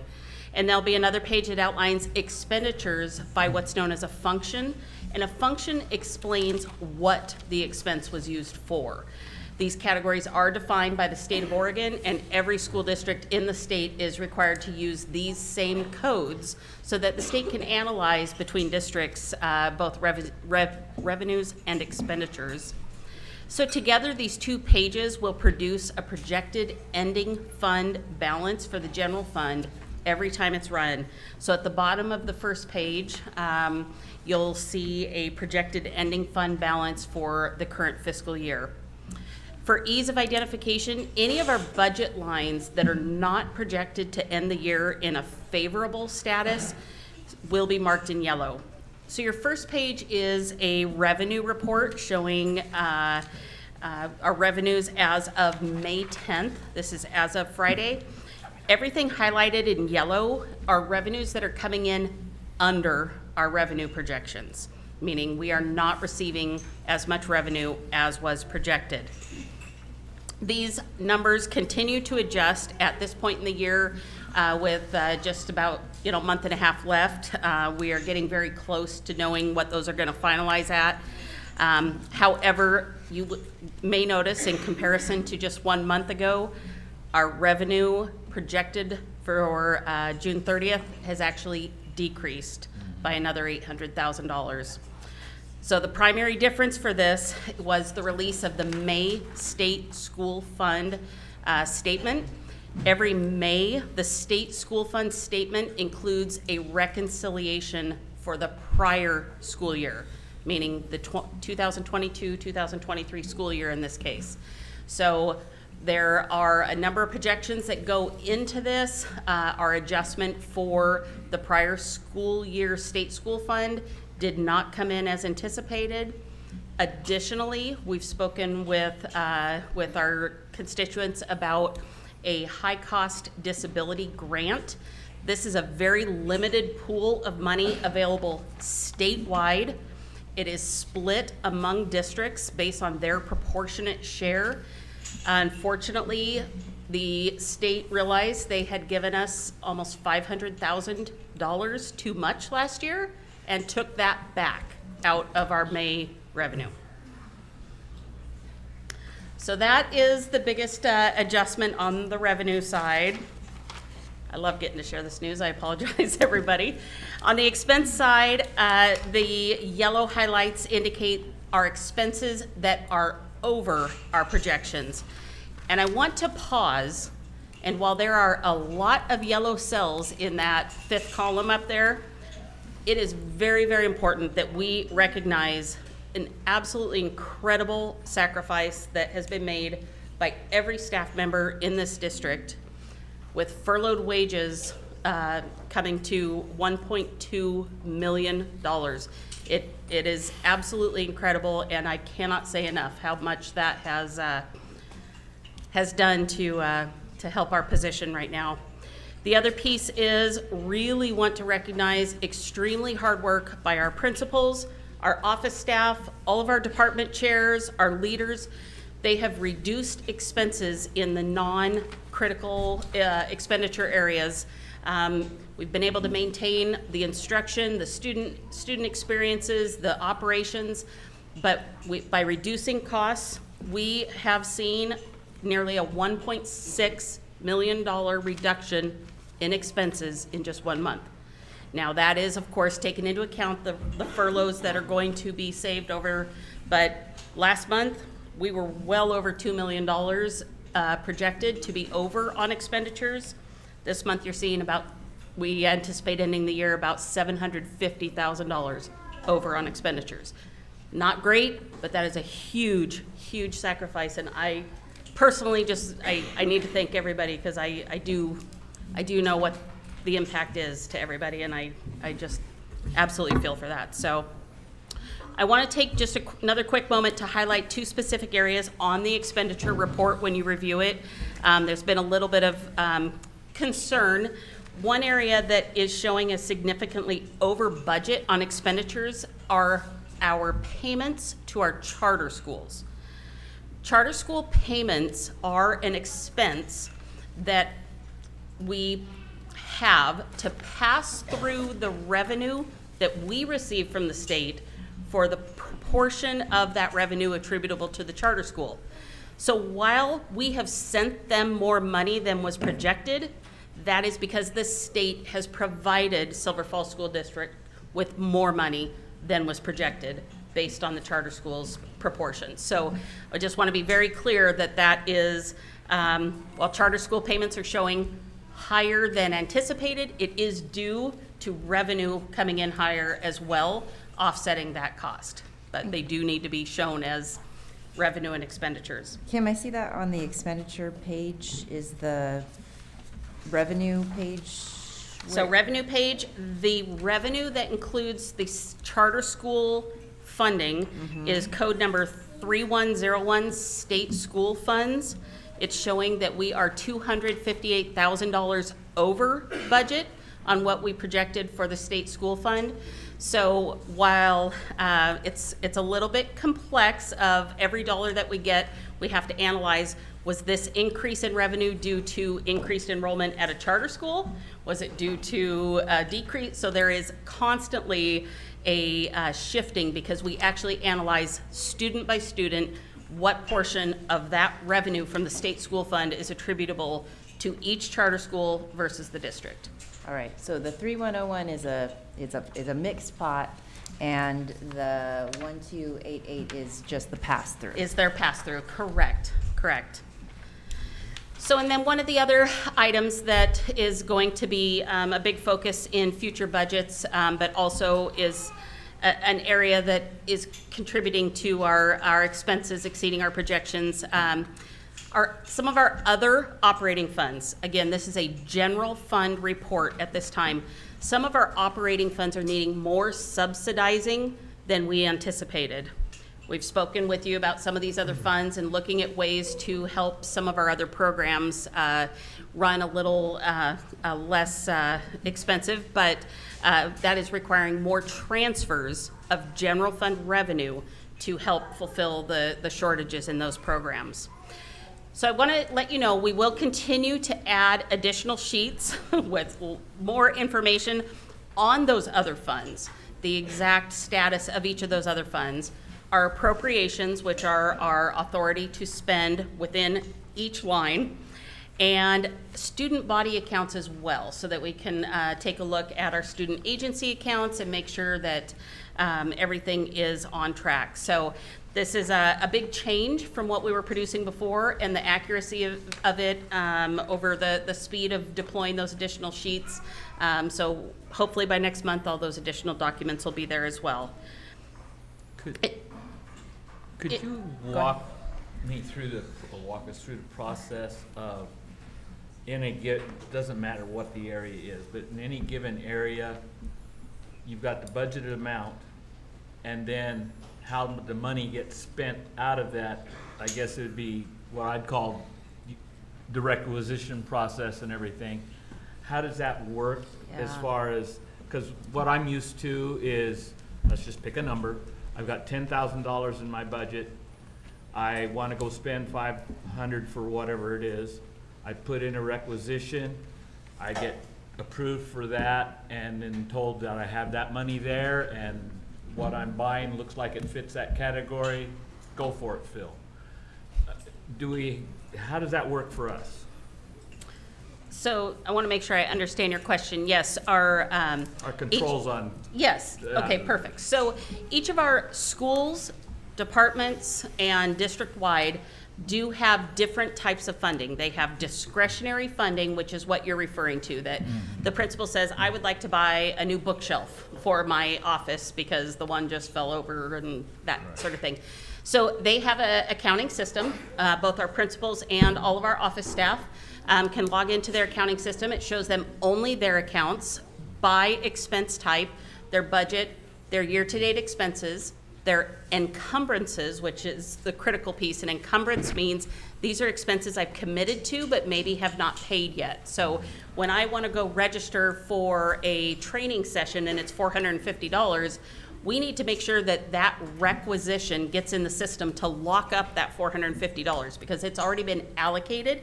It may not be out the door, but we want to encumber it. So each of our programs all have the accounting system access to be able to see what their current balances are. One exception is our student body accounts. Those are, the students themselves do not have access to their balances. Those are generally at the school level that they would obtain those from, you know, the office staff. So for control purposes, we don't have a whole lot of people in our accounting system, although it has very complex controls over what people can charge an expense to. For example, Robert Frost could not charge Mark Twain's budget for something that Robert Frost wants to buy. So those are controls that we've got in there, but available budgets are something that it is available through the accounting system, if that's what you're asking about. Yeah, well, I guess, and then my next question is, then how do we, in so many categories, end up over?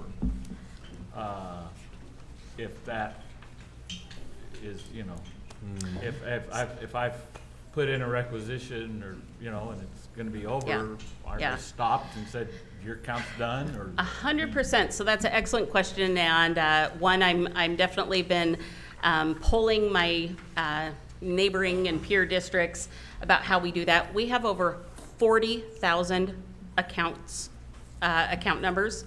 When we budget for I'm going to use Silverton Middle School, for example, and it's the principals or their administrative office budget. They might budget it at one account number, but that account number for consumables might include paper and food and this and that and this, but they budget it at a parent account. And so if they go to try to charge paper and they budgeted the dollars amount at the parent account, it won't let them buy paper. And it creates a very much an operational roadblock. So looking at how can we modify the way we budget to turn on, essentially, the feature that says, sorry, there was nothing budgeted there, you cannot buy paper. Right. It's a very, very complex accounting system mandated by the state, or account number system. So that gets a little tricky, but that is exactly what we're looking at, is how can we have a control there other than please verify your budget is appropriate before submitting a requisition. Okay. So a couple things before we get to the questions. Number one, I want to publicly thank Kim for doing two jobs at the same time, bringing us a new way to look at revenues and expenditures, which show you projections, which highlight the problem areas, which show you what's happening, and to let you see in a projected way. And the software does that, of course, but it had not been used or turned on, as you had talked about before, the switches. And so learning those parts of it. The next part of it, back to Phil's question, is about also then how do we get to the next level, which is we implement the controls that are automated that do some of those stoppings for us. So those are fairly complex things, but I do want to highlight that Kim has been working on getting these together. These reports, and then she'll add more sheets to them. These reports are far more detailed and give you a much better look at understanding what your trajectory is, which is important. Are we going up? Or are we going down? We should know those things. And there are a lot of numbers here, of course, but as you start to look at them, you'll know you get one sheet that are revenue and the other one is expenditure, and knowing what how those things play together will be good. The next level then is we're getting into controls that are implemented within the system that then don't allow certain requisitions to be even created because you can't encumber money that's not there. And so some of those things are just about getting into the system and doing that. So that's why we're getting support from the folks who host it for us and other As you remember, we had Jackie and Linda, Right. you know, as part of the work of this, and there are others. You know, we've got folks at the ESD who are helping out. So everybody doing that kind of pitching in to make sure that we've tuned this system to do a better job of that, but then also to provide you far more detailed. And this is the first step, but we'll have the additional documents in our next one. So those controls will it's a more automated accountability Right, and piece. it also highlights for when people are like, oh, sorry, you don't have anything in that budget. So find a new budget, or you know, figure out what's going on. Right. I mean, sometimes that transfers too. Sometimes you don't know that your paper's going to be this much and pencil will be that. But you know, generally, by and large, you should be able to fix that. Hey, Kim. Yes. I really appreciate this, and thank you for all the hard work. To the people who don't know, I think you worked through Mother's Day. You got an email from me last night around 9 o'clock. Don't call her out. Don't call her out. Come on. I can't believe what you've been doing, but I'm going to ask you some tough questions here real quick. I apologize for that. When we had that meeting earlier talking about high-cost disabilities and some of the ESSER funds, I don't know, I'm losing track of time, maybe 2 months ago, we said that we were short it's about $600,000 because they'd only paid us about $1 million. Were we referencing this 23-24 budget, or was that the year before? Because, you know, again, we're being shorted $1.1 million from the state. And You know, I'm talking about the which high-cost line? disability. The high-cost disability. So that is a very, very difficult one to see. The projection of 1.6 million in revenue, that projection is not going to be met.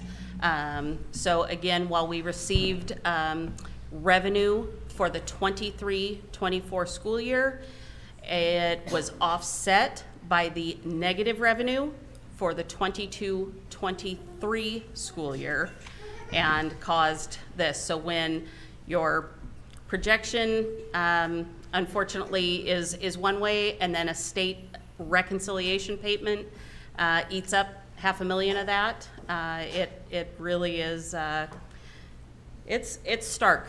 That's that one absolutely knocked us on our sides. The high-cost disability grant, again, is a reimbursement from the state split amongst all districts that have students with each student that costs us over $30,000, the portion of that one student over $30,000 can be put into a pool. That pool from the state, I believe around $55 million. I don't want to quote that. That pool is split. We are down to receiving less than 40 cents on the dollar reimbursement. At one point, it was in the 70 and 80 cents on the dollar. Unfortunately, as costs go up, more and more students cost more than $30,000 apiece.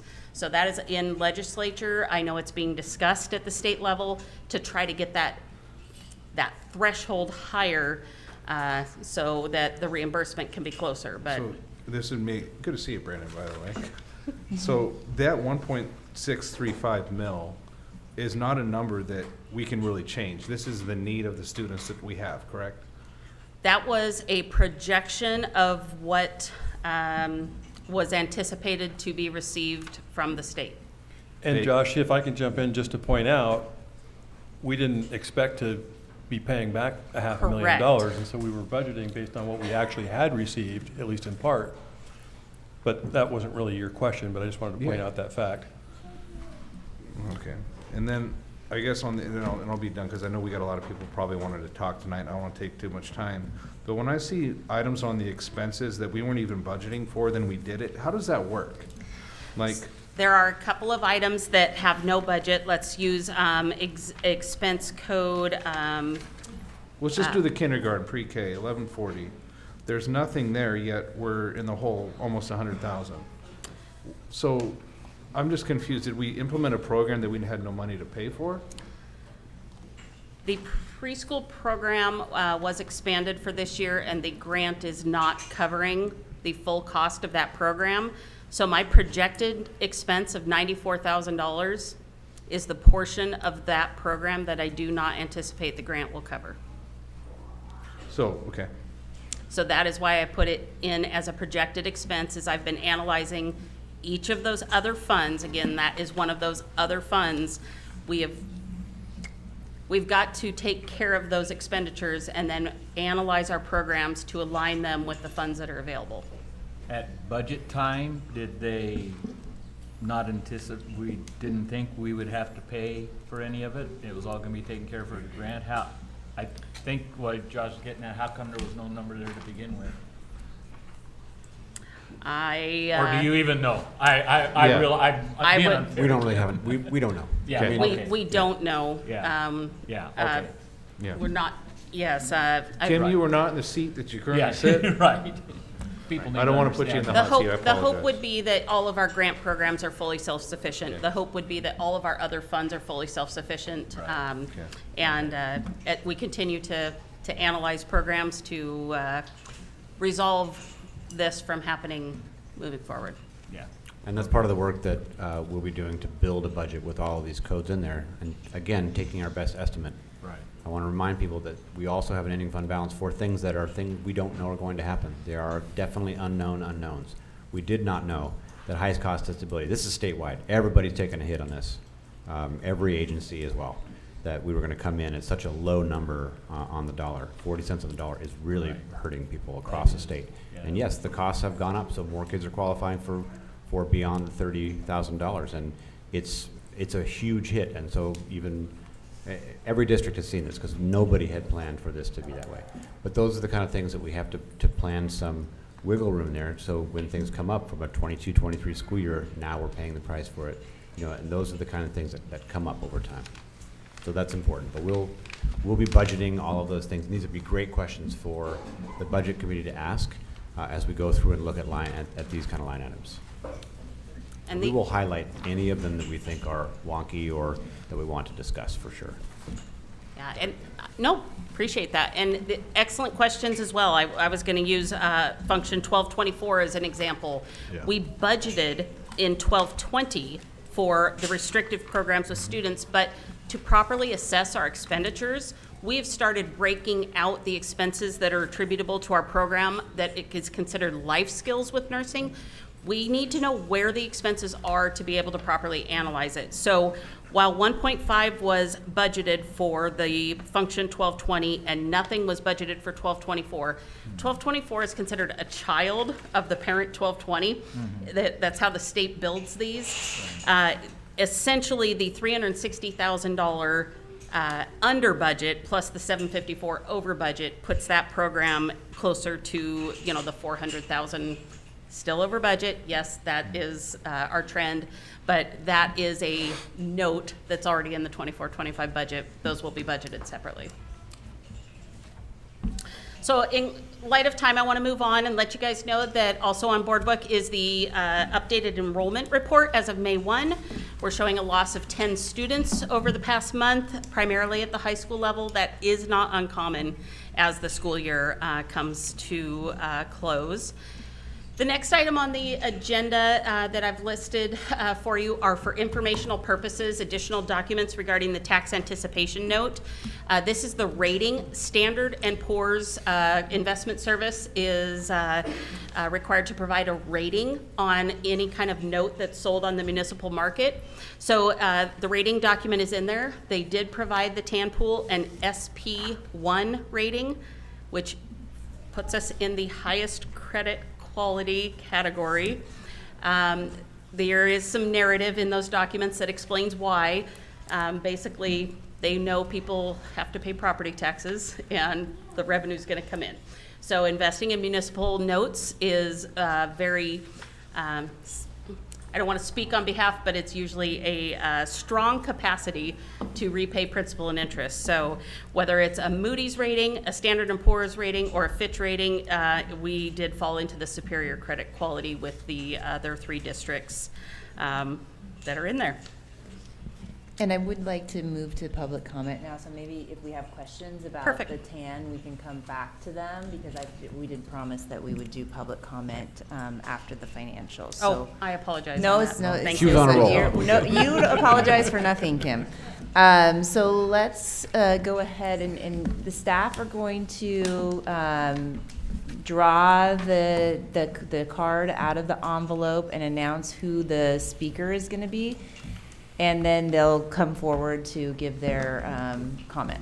Correct. And so for those that are watching online, if you would do your raised hand feature now, we will get them added and placed into the envelope. So if anybody who's watching online would like to have public comment, please raise your hand now so that we can get you added into the envelope. Right, and we do have 2 public comment sections. My ballpark here is I'd like to limit this to 45 minutes if we need to. Well, I don't think we've ever gone over 45 minutes before, but feedback, what are y'all thinking? I think we need to go over, we should. Okay. Yep, I'm open to that. All right, well, we are gonna go in random order, just because, for fairness, and also, the request is in general to, if somebody else has already said what you wanted to say, consider going to the back of the line, so that we can get new information from folks. And because I can't see you all, if you would just maybe say pass, then I can get ready for somebody else. So first up, we have Sheldon Traver. Hi, Sheldon, come on up. Yeah, and on the list, does it say if they're speaking for? Speaking for a group. Okay, so we're gonna do 5 minutes, and Aaron will give you a verbal and visual warning. Okay, well, thanks for having me up. Sheldon Traver, live here in the district, have since 2004. And, oh, excuse me.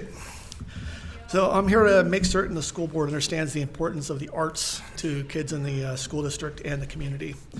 As you sit here, you're using audio and video equipment. I'm looking at the mics, looking at the video equipment. That was actually designed, routed, and tested by my daughter. As this meeting area was designed and built, so when she was directly involved in making this space what it is. These are skills she learned by working in the theater, learning how to manage lights, audio, and video. Today, she's a paid consultant doing the same thing for contractors, building civic buildings and more. Additionally, she works full-time for a nonprofit doing the same. The foundation of what she knows was a direct result of her 4 years in theater.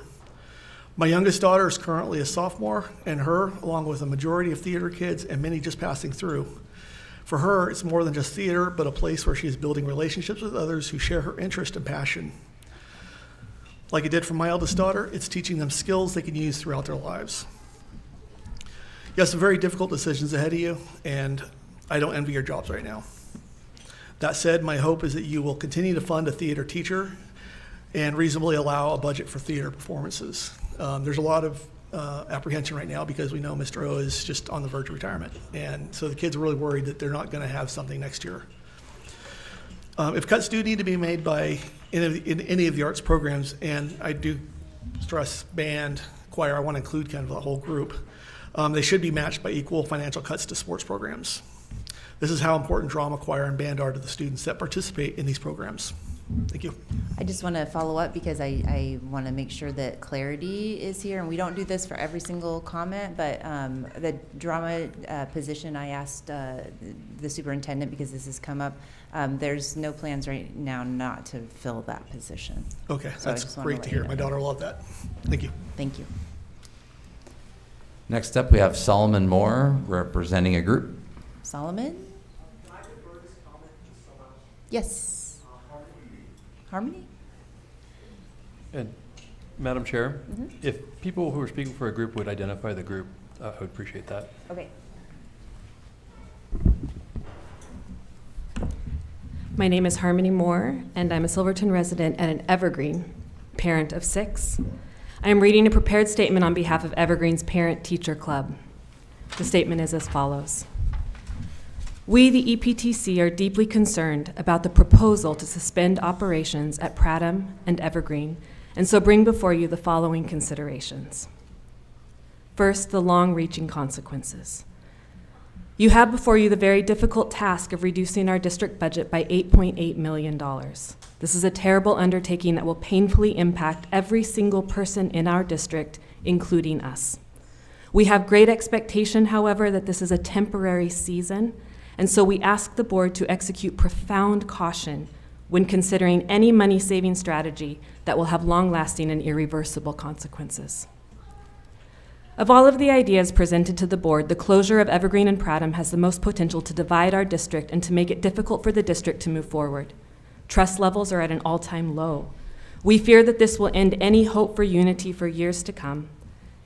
A concrete example of the far-reaching impact is that when this crisis is over, we need everyone on board to fund a new middle school. Please remember the connectedness of these rural communities. These schools may be small, but their communities are not. The second consideration we bring before you is the loss of enrollment and its subsequent loss of revenue. At the May 2nd board meeting, it was mentioned that there is no way of knowing upon closure of Evergreen and Prattam how many families would withdraw from the district, how many would stay, and why. We decided to find out. We gave a survey to all the Evergreen and Prattam families. 90% of Evergreen families responded, representing 74 of 77 students. Responses indicate that if operations are suspended at Evergreen, a decision most families believe will become permanent. 47 students will leave the district. 17 are undecided, with 6 strongly leaning toward withdrawal. 10 students will remain enrolled. From Prattam, 83 families responded. From those responses, 31 students will leave the district. 26 are undecided. 4 will remain enrolled. Please consider that the financial loss to the district at this crucial time, represented by the loss of student numbers, may exceed any gain that is sought. Please also think forward and understand that many of these families may never come back. Thirdly, we'd like you to consider the true temporary cost savings of closing these schools. Slide 3 of the May 8th presentation shows an expected cost savings of $919,000, nearly $1 million, if operations at these schools suspend. This was addressed tonight. In reality, the savings before loss of enrollment is, from our perspective, merely $52,000. This is because the other $867,000 is actually reduction in force. Having these RIF numbers under their own heading rather than under the total district-wide RIF totals, unfortunately, fuels a politically divisive subject right at a time when we need district unity most of all.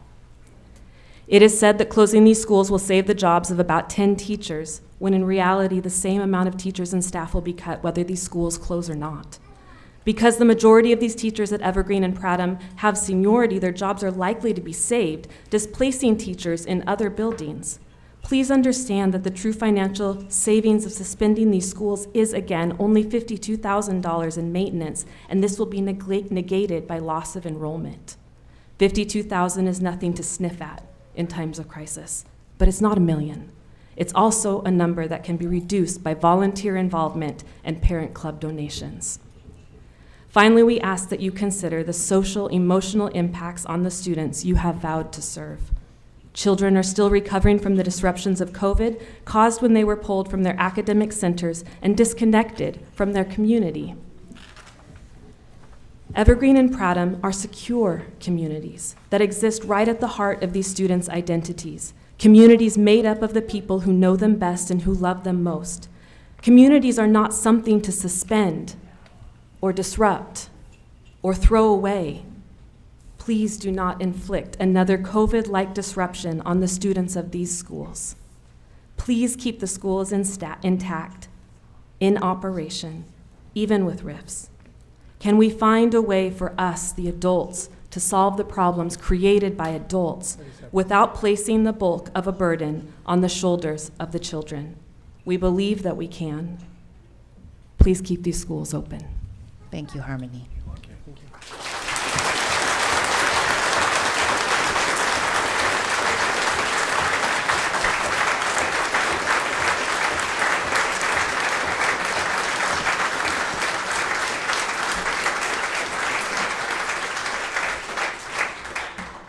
Harmony, your name was actually drawn next. Can I assume that you passed? Yes, thank you. Yep. Andrew Martin, representing himself.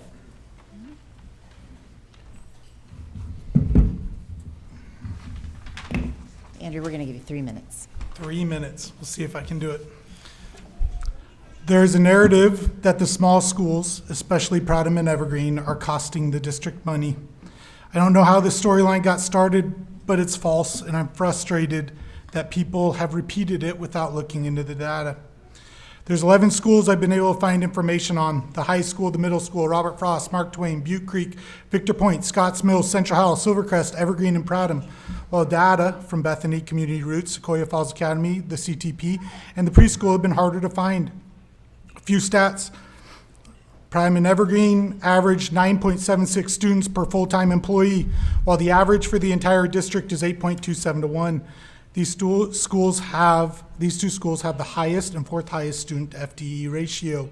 These schools are very efficient with their staff. Secondarily, the Prattham and Evergreen facilities have the lowest cost per student in the district. Average utilities and maintenance costs per student in the district is $667 per student, while Prattham and Evergreen average $440 a student. I say this not to talk about classroom utilization and space, but to say that there's this narrative that these small buildings are expensive to maintain, and it's just not the case. A primary reason why Prattham and Evergreen's costs are so low is because of parent involvement, and by closing these two schools, you're disenfranchising some of your greatest supporters. At Prattham, our community support is exemplified in a variety of ways. The Prattham gym was both built and remodeled with significant parent involvement, and both projects came at no cost to the Silver Falls School District. The Prattham Parent Club earned approximately $30,000 at our annual pancake breakfast. I say this to show our community support. The Pratham's musical just wrapped up. It was supported entirely by 300 volunteer hours and parent club money. It's these sort of events that bind the community together and help our students thrive. This becomes much more scarce if families have kids at multiple schools and splitting grades, and therefore splitting families. You do lose a sense of connectedness. A few other points. Around 50% of students at Prattham are out-of-district transfers, and in a district where enrollment is down, we should be inviting people in, not pushing them away. Of those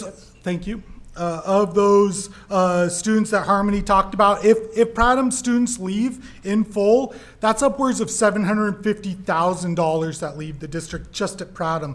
The low end is $320,000. Also, historically, Prattham has had to limit kindergartners as the transfer list in people requesting to come in is long, and we've limited those kindergartners. We're moving so fast right now as time is of the essence. We need as much information and transparency as possible. Thank you. Alex. Thank you.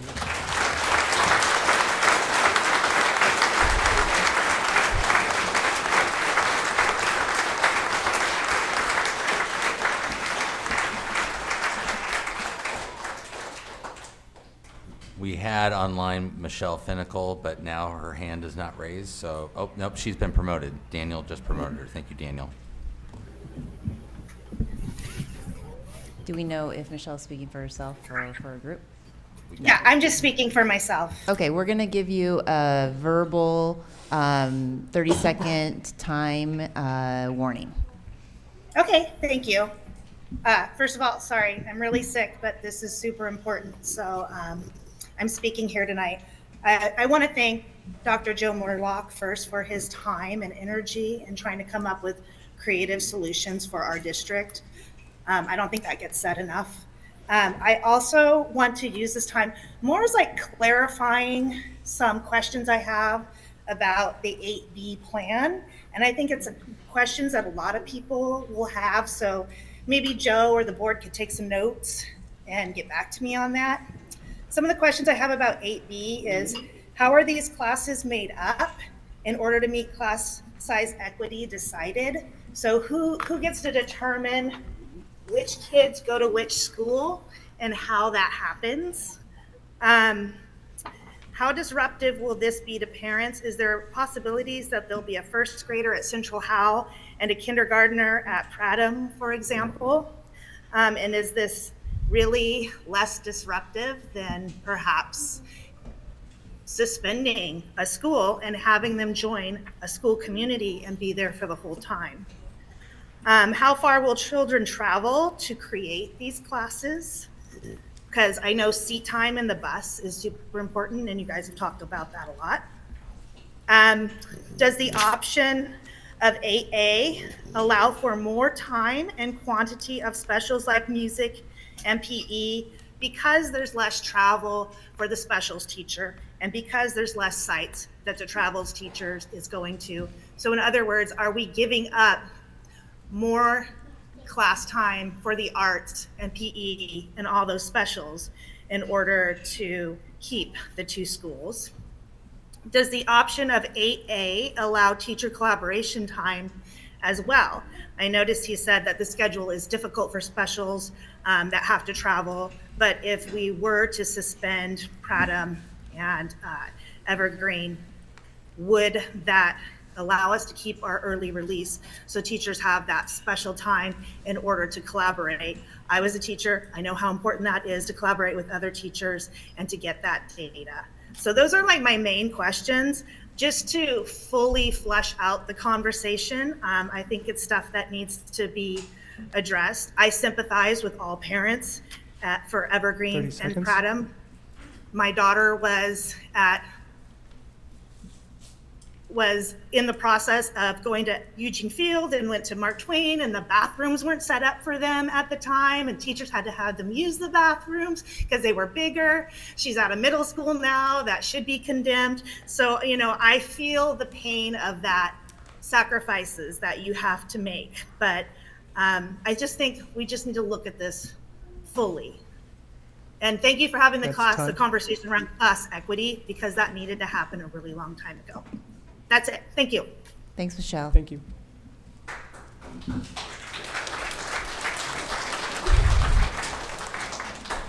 Next, we have Gene Pfeiffer speaking for himself.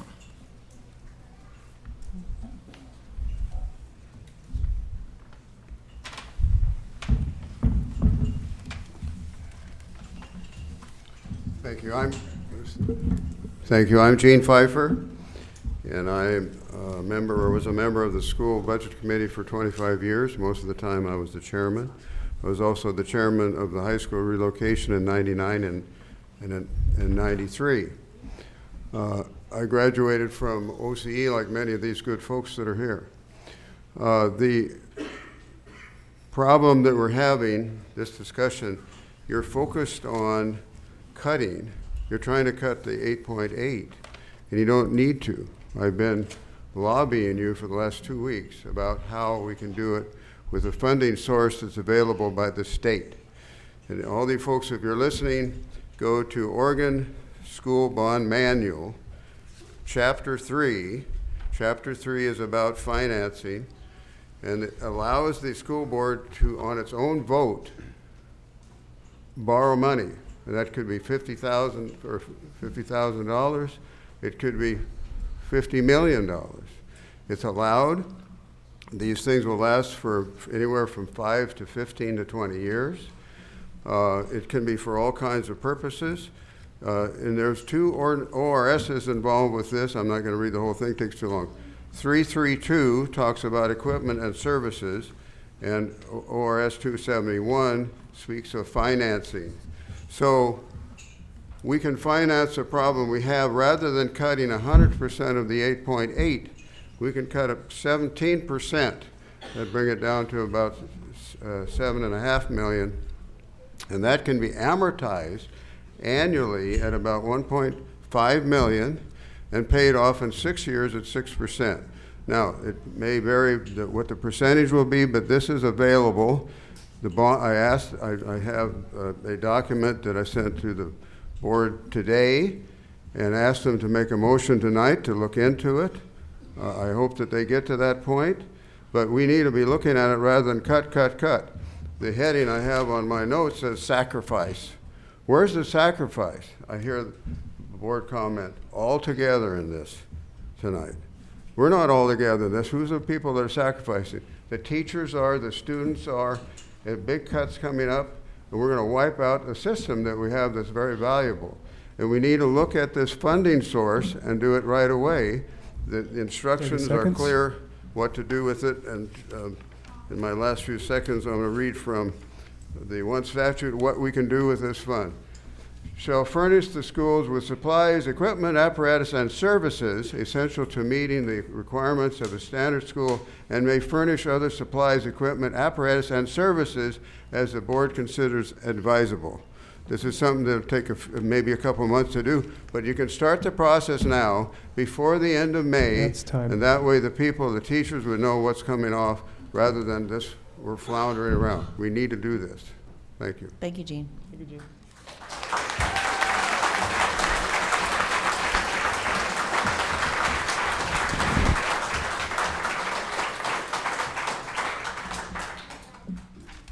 And the last one is Helen Thomas speaking for herself.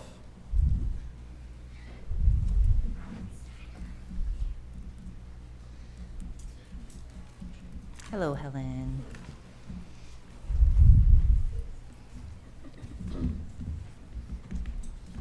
I'm here tonight to talk to you about Sequoia Alternative School, and I wanted you to invite you to come and see that school if you haven't been in the building when students are there. I know that many of you are in the building for different meetings, and it is a building and it's beautiful, but when the students are there, it's really a remarkable place. At Sequoia, we have our students speak at an annual alternative ed conference in Salem, and they're often invited to be part of a panel discussion. And through that, different school districts learn about our program and come and visit. I can't tell you how many schools have come to visit, but the last group was from Portland Public Schools. So Portland Public Schools are coming to Silverton to learn about our program. Sequoia students are referred from Silverton High School, and they're referred because they're at risk of dropping out or at risk of graduating from high school because they don't have enough credits in order to earn a diploma, and so they come to Sequoia. And at Sequoia, we have different ways of earning credit. We do 6-week classes, so you can earn credit quicker. And so at Sequoia, we have a 95% success rate out of 100% at-risk kids of graduating. So one more time, all of our students come to Sequoia because they're at risk of graduating high school, and 95% of them earn a diploma or a GED. I volunteer with Sheltering Silverton. It's a population that's near and dear to my heart. Many of my friends there didn't graduate from high school or earn a diploma. I help one of my friends, she's older than 40, apply for jobs. And so we sit side by side and I work my computer. And I go down and I try to fill in as much as possible. And she looked at it and she said, "Why did you check that box?" And I said, "Well, it's the GED diploma box." She goes, "But I didn't get my GED. But we're 40 years old. Can we just say that you got your GED now?" She's like, "No, don't lie." So she carries that with her, that she didn't graduate from high school and she didn't earn a diploma. Earning a high school diploma doesn't necessarily guarantee school success, or life success, but I believe that it's a powerful start to a brighter future. Again, if you have not had the chance to visit Sequoia when there are students there, please do before there's a possibility that we're not able to be in our building. Thank you. Thank you, Helen.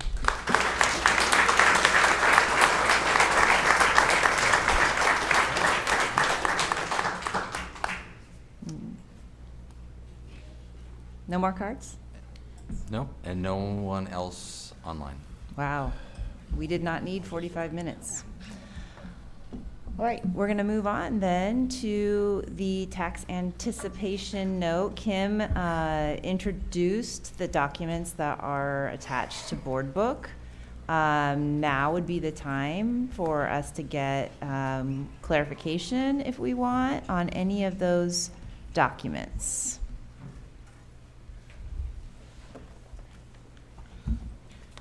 Oh, one. Was there, so I saw this pool here, are there any other pools involved?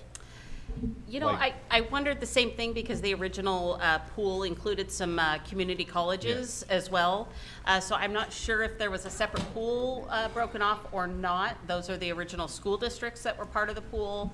I don't have an answer to that right now. Yeah, I just saw an article saying that there was, about this, and I was just curious if there how many other districts across the state maybe went out a different way like this, or how we would even know. I do believe, it is my understanding that the TAN pool is a once a year group, kind of like our PERS refinance bonds that we did. It was a group effort. Of course, borrowing as a pool is always beneficial as far as the investors are concerned as well. So, yep, that is the plan. I wanted to share that the pricing conference, which is in essence, the selling of the notes, takes place on Tuesday, May 21. Shortly after that, we'll know the borrowing rate on that and be able to confirm exactly what the borrowing rate versus our anticipated earnings rate. Interest rates on our investment accounts continue to outpace borrowing rates. So it is our hope that we will continue to see significant investment earnings on those funds while they sit in the account until the December 31st repayment date. So positive outlook for the pricing conference. Again, due to that credit rating, we're hopeful everything will just continue on smoothly. Any other questions on the TAN? Wonderful. So we kind of went on. I believe we might have Joe's name on the next item on the agenda. Actually, I'll let Chair Traeger, if you want to take back. Sorry. Kim, you can do my job anytime you want. No, thanks. I've got it. I got mine. We have the Sodexo RFP Award and Community Eligibility Program information next. Joe did mention the CEP, which that's a new acronym for me. It's not one that I'm super familiar with. He mentioned it at the last meeting. Right. It has to do with our school meals and eligibility for our students. And so this conversation is going to give us more information about opportunities. And Kim, take it away. Or Joe. So I'm just going to start with, we do not have the RFP award for tonight, so it's not included in the agenda, so we're not going to move on action on that. I do want to highlight what it means, though. So there are two parts to it. One is that, first of all, the district went out for an RFP. We need to award that RFP before we can negotiate that contract with them, right? So it's for one single year, and then next year you can decide to move in a different direction if you want to go a different direction. But we'll, as part of that special meeting, when we talk about the options about moving forward, we'll have that RFP so we can begin to negotiate that contract. So that's not in the packet tonight, so we won't have an action item because we have not provided you the information. So I want to start there. And then the CEP has two sides to it. So I think that Kim has all of the detail on those, but it's important to realize that in order to recognize the cost savings, or at least no additional expenditure that we're not ready for, we have to reach a fairly high threshold of people actually using the service. So that we're going to go through that in a second. So the changes, and one of the rumors that was out there is, well, we always qualified. How come we never got this? That's not true. It was at 40%. It dropped to 25%. In October, we could have done the district could have done a mid-year evaluation and have gone forward on that, but there are some cost to benefit. So Kim will go through the details on those. So I want to clarify that it's not something that you actually qualified before for, and the nasty rumor was that we should have been done this all along. Well, actually you didn't qualify. So now you qualify because of the CEPI, which is another acronym you get to enjoy, and that's what we'll talk about tonight. So I'll hand it over to Kim, who actually knows the details. Thank you for that clarification. That's very helpful. Actually, Joe did a great job of that. As he mentioned, in October, the federal program run through the USDA was amended to reduce an eligibility threshold to 25%. And what that means is if 25% of your enrolled students are identified through what they call a direct certification, meaning those students are either eligible for a SNAP program, a temporary nutrition assistance program, certain government benefits. If 25% of your students meet that, then you can offer free meals district-wide. Again, that took place in October. We could have elected to do a mid-year enrollment at that time and start free meals for all of our students. However, at that time, as shown on a document on Board Book, we would have been reimbursed just 52% of every meal that was served. It would have cost significant We didn't even do the cost analysis, but certainly hundreds and hundreds and hundreds of thousands of dollars on a program that we are already working to improve efficiencies on. So the unique piece of the CEP program, which is the federal program, is that the state has a CEPI program, meaning the incentive, the I is the incentive, and can supplement your federal reimbursement up to 90%. So if our federal reimbursement rate was gonna be 52%, the state could supplement the additional to get us to the 90%. The problem was the state CEPI program was defined in statute and actually listed the 40%. So everybody that all of a sudden qualified only qualified at the federal level, not the state level. So as of April 18th, I believe was the date, yes, April 18th, the state legislature modified the OAR. Now the state threshold is also at 25%. So as of July 1, 2024, Silver Falls is eligible to enroll in the CEP and CEPI program if they choose. As Joe was saying, there are some significant concerns with what that could mean fiscally for us. Unfortunately, at our current participation rates, it would add hundreds of thousands of dollars of cost to our program that would not be reimbursed. As participation increases, that additional deficit does decrease. However, we also are in the process of needing to negotiate a contract with Sodexo. So we don't fully have a clear analysis right now of what that impact could be of offering these meals. So while I absolutely, and every one of us, and I'm sure everyone here agrees, this would be the best thing we could do for our families and our students. We absolutely want to find a way to do it, but we have to make sure we have the money before we commit to something. That's going to be kind of the mantra that we've got to make sure we allocate resources appropriately for the program. So we will be coming back with additional details as those analyses continue.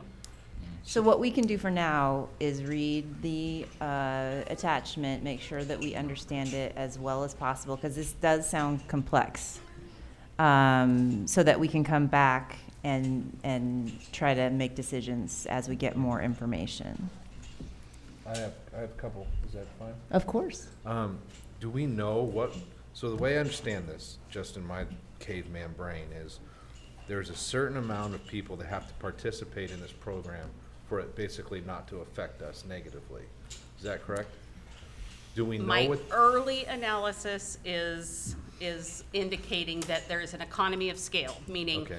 the greater increase in participation, the less additional deficit it would create in our food service program. Do we yet know what those percentages would be, or are we still figuring that out? We are still figuring that out because of the unknown of what the new Sodexo contract could do to our Okay. costs as well. So we might have to meet next week about Sodexo. Correct. We probably need that and a go-ahead on our plan as far as the RIF process. So we'll Yeah. work on that. This is and we don't mean to be cagey on this, but it is very difficult, right? We're changing from 40% to 25%, and it's a certain group of students who then qualifies for those, but then the percentage of reimbursed meals, then you have to reach a threshold, and we don't know if that's 20 or 40 or 80% more meals. So there's a balancing act there. So we'll have to negotiate a contract, see where it lies out before we move ahead with deciding whether or not to be involved in the CEP. So we wanted to give you that update so you knew that we're not sitting on our hands, but we want to make sure that we're also not putting ourselves into other financial issues because we're moving ahead with something that we don't have fully negotiated yet. All right, any other questions? Yeah, one additional question. For these programs, they're looked at on a yearly basis? Like you'd have to either reapply or reassess whether or not you meet the requirements, or is it? The great part is once you qualify, you have a 4-year guaranteed qualification. You can, and I shouldn't say you can, but the state will reevaluate you every year, and even if you did not meet you are still guaranteed that 4-year initial eligibility. So if you did meet again, and let's say you meet at a higher percentage, that actually would increase the percentage of the federal reimbursement you get. So right now, I believe we qualified at 32, I apologize, I hate to quote it off the top of my head, but we're about 32%. Or 36%, which is what gives us this 52% reimbursement from the state. So if our qualification, or from the feds, excuse me, if our qualification level, which they determine as an ISP, if our ISP level goes up, then the feds will pay more, which actually, this, as the state explained, they like that because it saves the state. They still only get to 90%, but the state fraction could be lessened. So it is very complex. The reimbursements are set on specified federal rates. For the first 90%, the last 10% is reimbursed at 40 cents per meal. That's not going to come near to covering the cost of a meal, let alone staff and those items. So there's some complexities, very, very complex system to it. But the goal would be to come to the board with what that financial impact could be, because there is an immense value to providing this service. So, but it is identifying what that fiscal impact could be, identifying the source of those funds, and then determining if we can proceed with this. Yeah, I think that's my biggest concern, is the question mark of the financial impact. Mm-hmm. Whether we give it a year and maybe look at what some neighboring districts do and see how it impacts them. Well, and to add, when we were talking about revenue projections, is so knowing that what we would be losing is the families that are paying, that's the revenue that is coming in currently that we would no longer be accepting because of this program. And so then the analysis needs to become what does the level of participation need to attain for the state reimbursing it, the state and fed reimbursing it 90%. So we have a number of what comes in from families. So how much are we willing to look at in moving from families paying to this? And then keeping the participation up, because Increase- even if it's free, they still have to choose to go get Correct. the meal. That is correct. Correct. And are we talking about just or just lunch, or both breakfast and lunch? Breakfast and Okay. lunch Breakfast and could be lunch. free for all. Incredible benefit. So we are going to do everything we can to find a way to bring this to you in a way that we can achieve. All right, are we ready to move on? Okay, it's now our second public comment time, and we are going to have comments that are specific to the discussion and action items, which we actually don't have any tonight. If there's anybody else who didn't get a chance to speak in the first public comments time, we will accept your comment now. Kelly.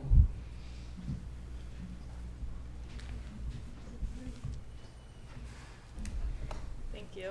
I'm Kelly Strawn, speaking for myself, and I'm a parent at Central Health.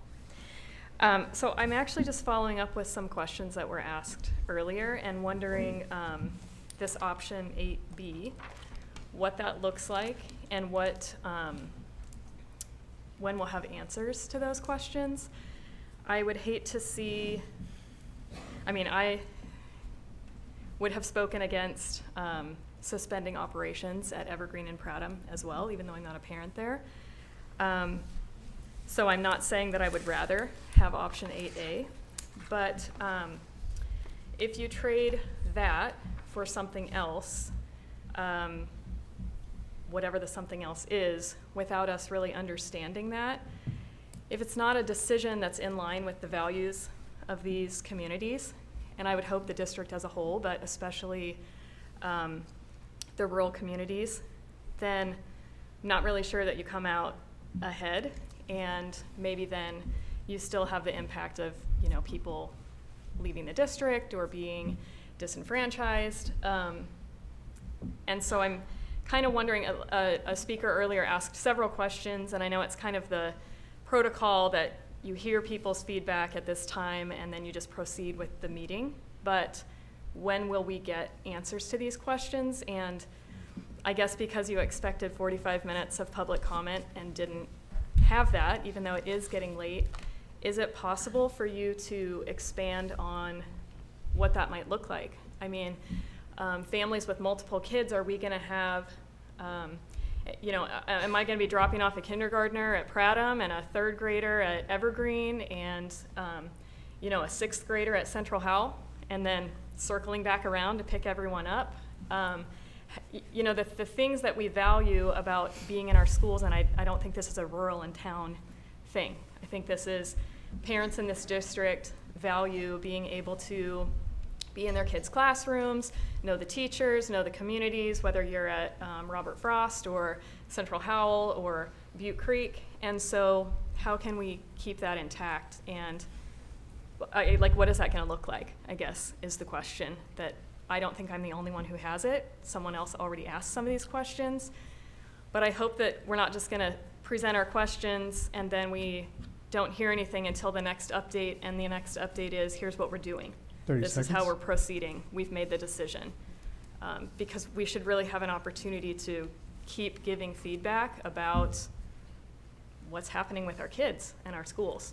So can you do that now? I guess that's part of my I'll just question. clarify. It's my understanding that the plan on the table right now is just the kindergarten change. So the Central Howell kindergartners would be at Prattham. That's the only thing that is in the proposal right now, right? That's correct. Okay. Everything else would be Blending in-house kids in the in-house. individual building, correct? That's correct. Yeah. So you can trade closing 2 whole schools for moving 17 kindergartners and save $900,000 by moving. No. No. So that $919,000, this has got clarified for me today, that is included in that original, that row 1 cut of all those FTEs and classified. So that, there was already included, those 2 schools, those RIFs are already included in that row 1. So like what we're saying, that money, that 919 is part of that, what was it? Okay, yes, I understand that. Okay. But moving the kindergartners is There's no monetary practically value. equivalent to I think that closing 2 schools, the and then you moving- just spread out the 10 positions or whatever over the rest of the district? Is that? Well, the moving of the kids was or the kindergartners was to get the class sizes to an equitable position across the district, and that. So again, I guess I would say, I know my time is up, but so again, I guess I would say, are you considering the values of these communities? I have a second grader who's in a 2-3 blend. I will have a kindergartner not this fall, but the next.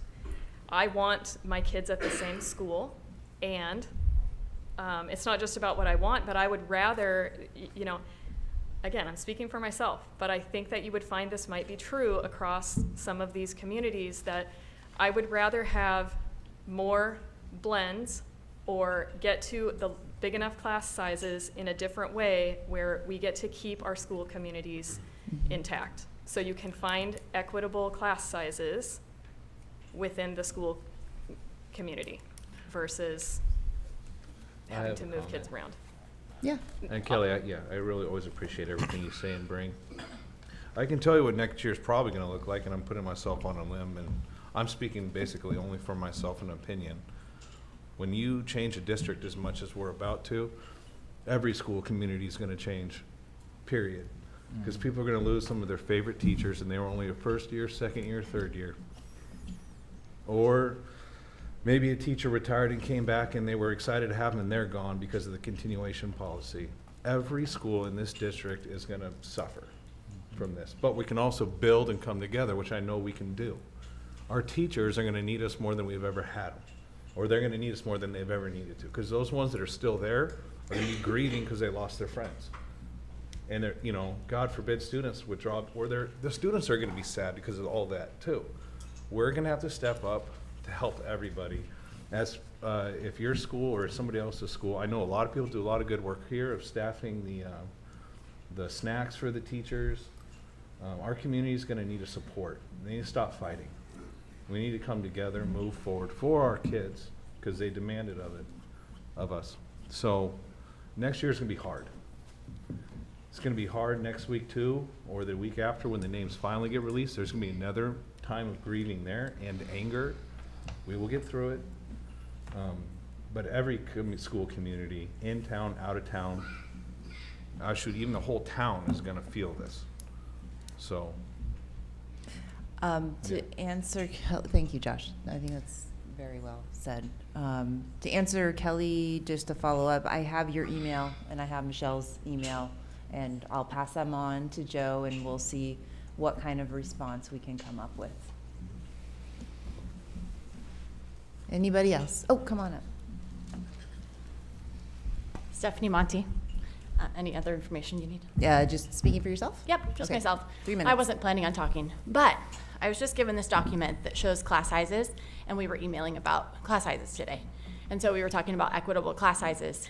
And Pradham has 24 students in their K-1-2, and I believe, I can't remember what the others are. But I was just looking at, well, what does Mark Twain have? What does Robert Frost have in theirs? And they have 22, 21. So my question is, where is the inequitable class sizes?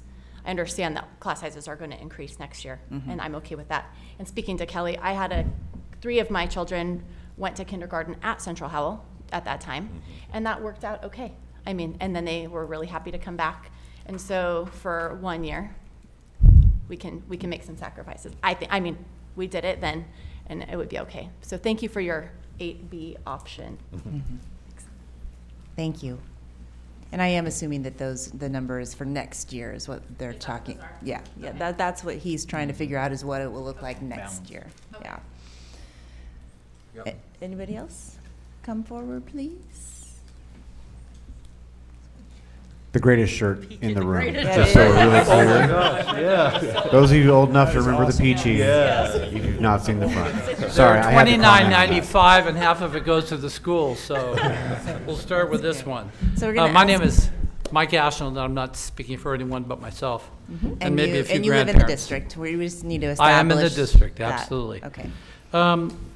I wanted to, I have 3 things. The first is, do the figures in the first column or the first row, do those savings include the cost of unemployment? You didn't cover that last time. They do not. So that's $24,000 per teacher, right? That's correct. What's paying for that? That's why I said some of the rows that are in there aren't totally calculated yet, because we haven't gotten additional savings. So, But what you'll roughly, aren't we talking about 30 or 40 teachers? Correct. Yep. And you multiply that times 24,000? That's correct. But that's not in this. That's not in this one. That's not the reduction. That's the other part that has to get. I done. just wanted to be sure that we knew that, because that is a huge number. I think we ought to know what that number is. 1. 2, I've sat on some very big boards with 5 times as many schools. If somebody had put up a spreadsheet, an accounting spreadsheet, with all those yellow numbers that were over or in deficit, I would have felt embarrassed as a board member. This is not okay. And I noticed that it seemed to me Kim was being very careful when people were asking, why did we get here and how did we get here? Those questions need to be answered. That much yellow on a spreadsheet of a school budget should not be sitting in yellow like that. It's just not okay. And 2 other things. 1, I wanted to say tonight, thank you to all the people from Pradham and Evergreen who came, the families. I saw kids. You didn't thank them. We ought to be thanking them. But last, this is my 3rd board meeting in these few weeks. The people who are standing back there have careers that could be ending. They may have to decide what to do after teaching. They are not sure how they're going to pay their mortgages or their medical care, or you realize when you lose your job, you lose a lot more than your job. You lose medical coverage, some insurances, and I know there's been a few apologies, but I am so saddened every school meeting watching this many teachers standing back there that nobody says to them, this has got to be so heartbreaking for you. It's got to be so heartbreaking. I'm sorry, no matter who did it, me, whatever. This is not okay. We need to make sure this never happens again. And we're going to do the best we can to take care of you and your family, because you're part of our community family. And I'm sad that that wasn't said. So there's some things missing here from the board that should be going back out to the public. Thanks, acknowledgement of hurt, and financial responsibility. Thank you. Thank you.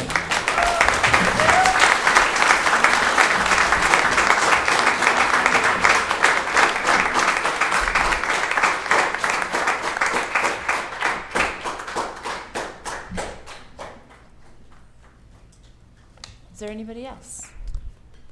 We have one online, Johnny. Okay.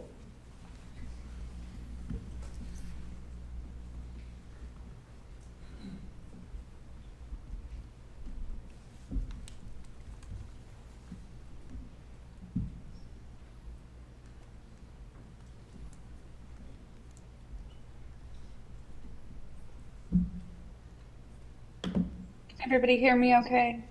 Yeah. Hi, Johnny. Hi, thank you. My name is Johnny Farrow. I am a resident of Silver Falls School District and parent of students in the school district as well.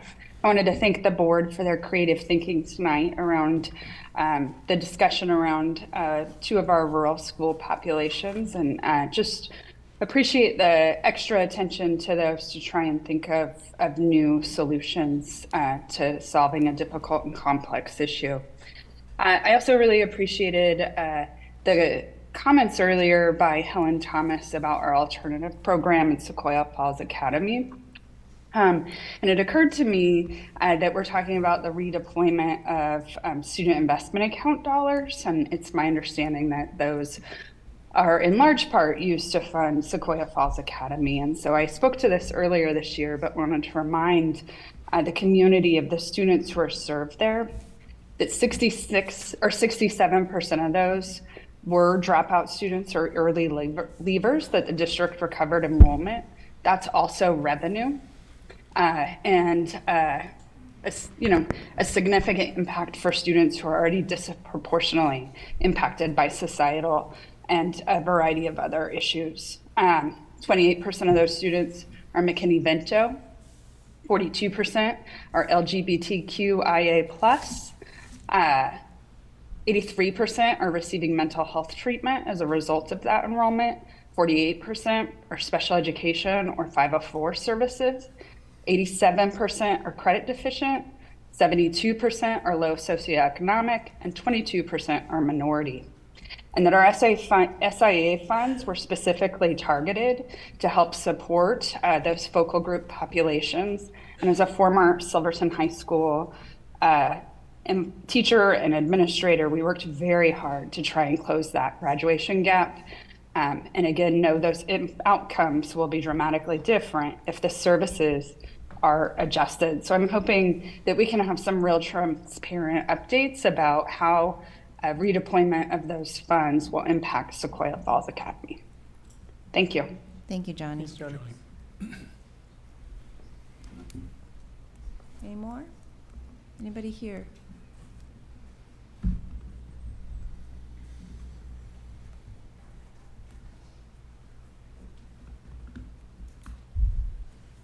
And just for the record, can you state your name, that you're a resident of the district? Patrick and Zerberg. If you're going to speak for yourself or a group. Myself. Okay. I'm we're a gonna give you resident. 3 minutes. I have 3 children at Evergreen. I'm trying to figure out what the infatuation is, as like there's a target on Evergreen and Prattam. The first suggestion was to close them, and you have got a lot of pushback, and now we have a new one. Instead of closing them, let's mess with the K-8 model that is working phenomenal, as they are ranked #1 in the state, both schools. Maybe we should be emulating them. They run efficiently, and they're obviously doing something right. The teachers. Just with the mix of the older kids and the younger kids, you're not getting that other places, but it's obviously working. So if we're not going to close them, why would we go in and start messing with the model that we're doing and start moving kids around? And some families would be split between schools. What's the benefit of that? There's no cost savings, so why would you touch it? It doesn't make any sense. Unless there's an agenda that we don't know about, I don't know what the infatuation is. Maybe we should move on from it. Thank you. Thank you.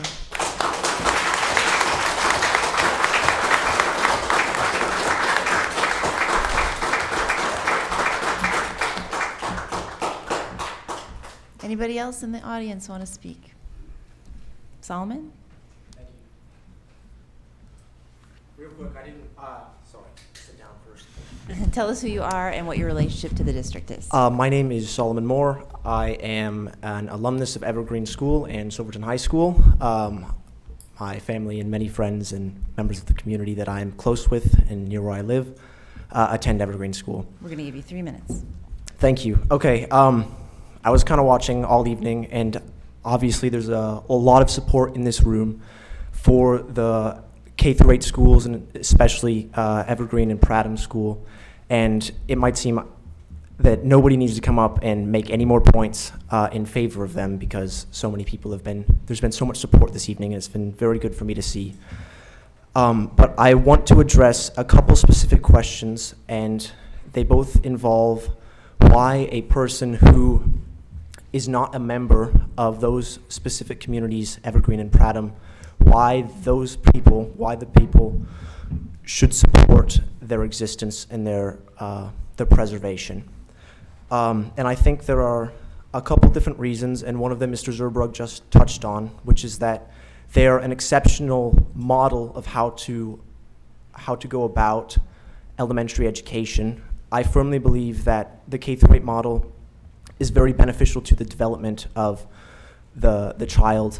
As an example, as an 8th grader, you feel the responsibility that you have towards the younger students, the 1st graders, the kindergartners. At Evergreen, you actually have, as an 8th grader, you have a 1st grade buddy and a kindergarten buddy, and you kind of walk them through their first years of school. And there's that relationship there that really boosts the education and the development of the children. But I would also like to speak on a more broad-scale cultural note. I was in the back talking with Casey Murphy just now, and I've been thinking about this for the last weekend as I've heard about this issue. And I think that this sort of consolidation of resources, whether they're financial or educational, whatever it is, things tend to be drawn towards the center in our country. And that is the trend you see, and I think it makes sense because, as Mr. Murphy just pointed out to me, Evergreen would have, if they were not a part of the district, they would have to hire a part-time janitor, but it's easier to hire a full-time janitor, and so there's a beneficial relationship there that Evergreen gets by becoming a part of the district. But the danger that we see, and that happens to become a reality often in our culture and our society, is that these smaller institutions, these individual institutions like Evergreen, like our families, like people, we become absorbed into this common center. And when that happens too much, we lose the individuality and the uniqueness of these little institutions like Evergreen School that make us diverse. It's the preservation of those institutions, I firmly believe, that makes us as a community as diverse as we are, and that's what makes us strong. That's what I got. Thank you, Solomon. Thanks, Solomon.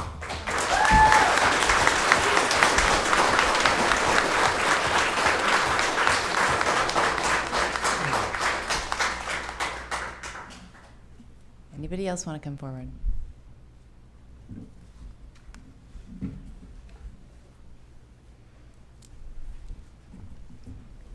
Brenna Reyes. I'm a parent of a student at Prattam and at Evergreen. I just wanted to say thank you for acknowledging the email that my daughter sent out. She spent a lot of her Saturday really going through what she wanted from her 8th grade year. So thank you for the comments you had back. She appreciated every single one of those. And just to not discount the Salem families.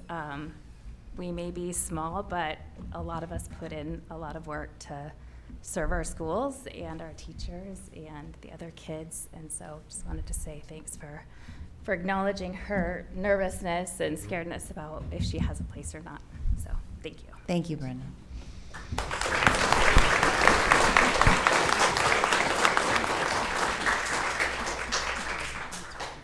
All right, anybody else in the audience want to speak?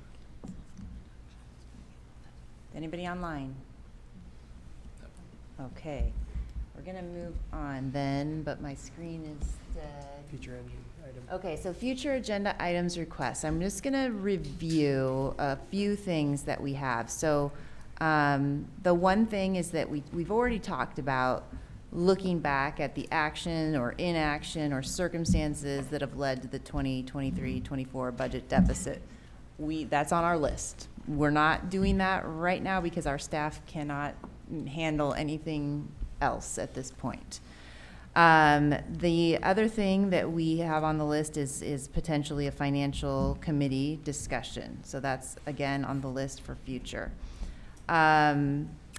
Population study is something that we should probably put on our list. So I've got that on there. One other thing is I would like to bring up a new future item. We did talk about the superintendent evaluation and having a data collection system for feedback. We did a targeted feedback survey 2 years ago, or last year. We weren't satisfied with that. We talked about early on, like in August, about a replacement for that system. I think it's super important that we develop something in order to go along with our superintendent evaluation. I'm talking about like our permanent superintendent evaluation. So I want to put that on the docket, and that again is nothing that's going to happen super soon, but I think we should start thinking about it.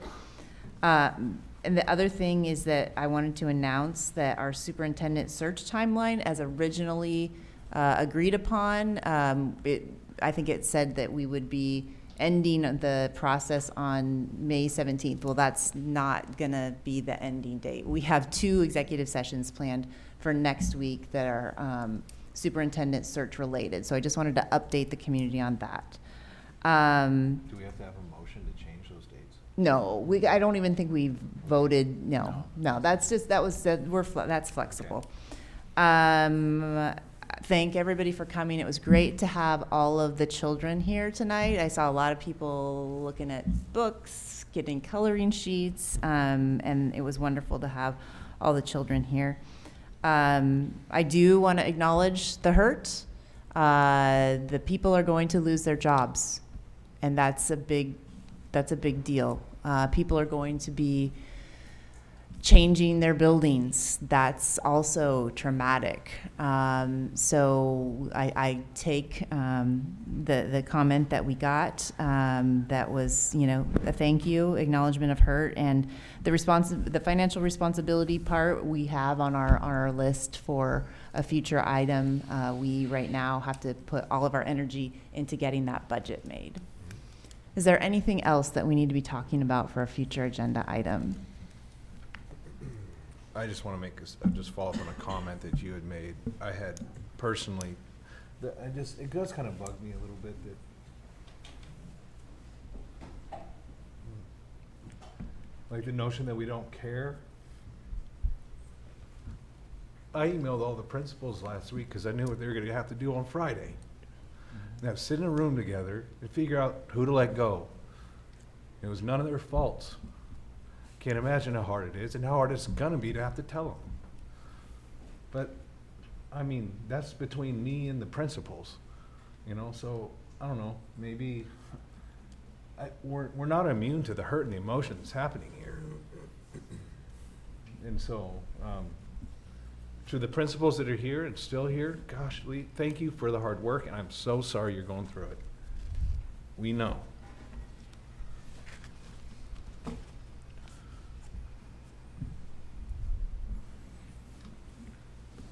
Anything else? All right, expect 3 meetings next week. And appreciate everybody's contribution tonight, audience members, emails, all of that. Really appreciate that. Thank you very much. Meeting adjourned.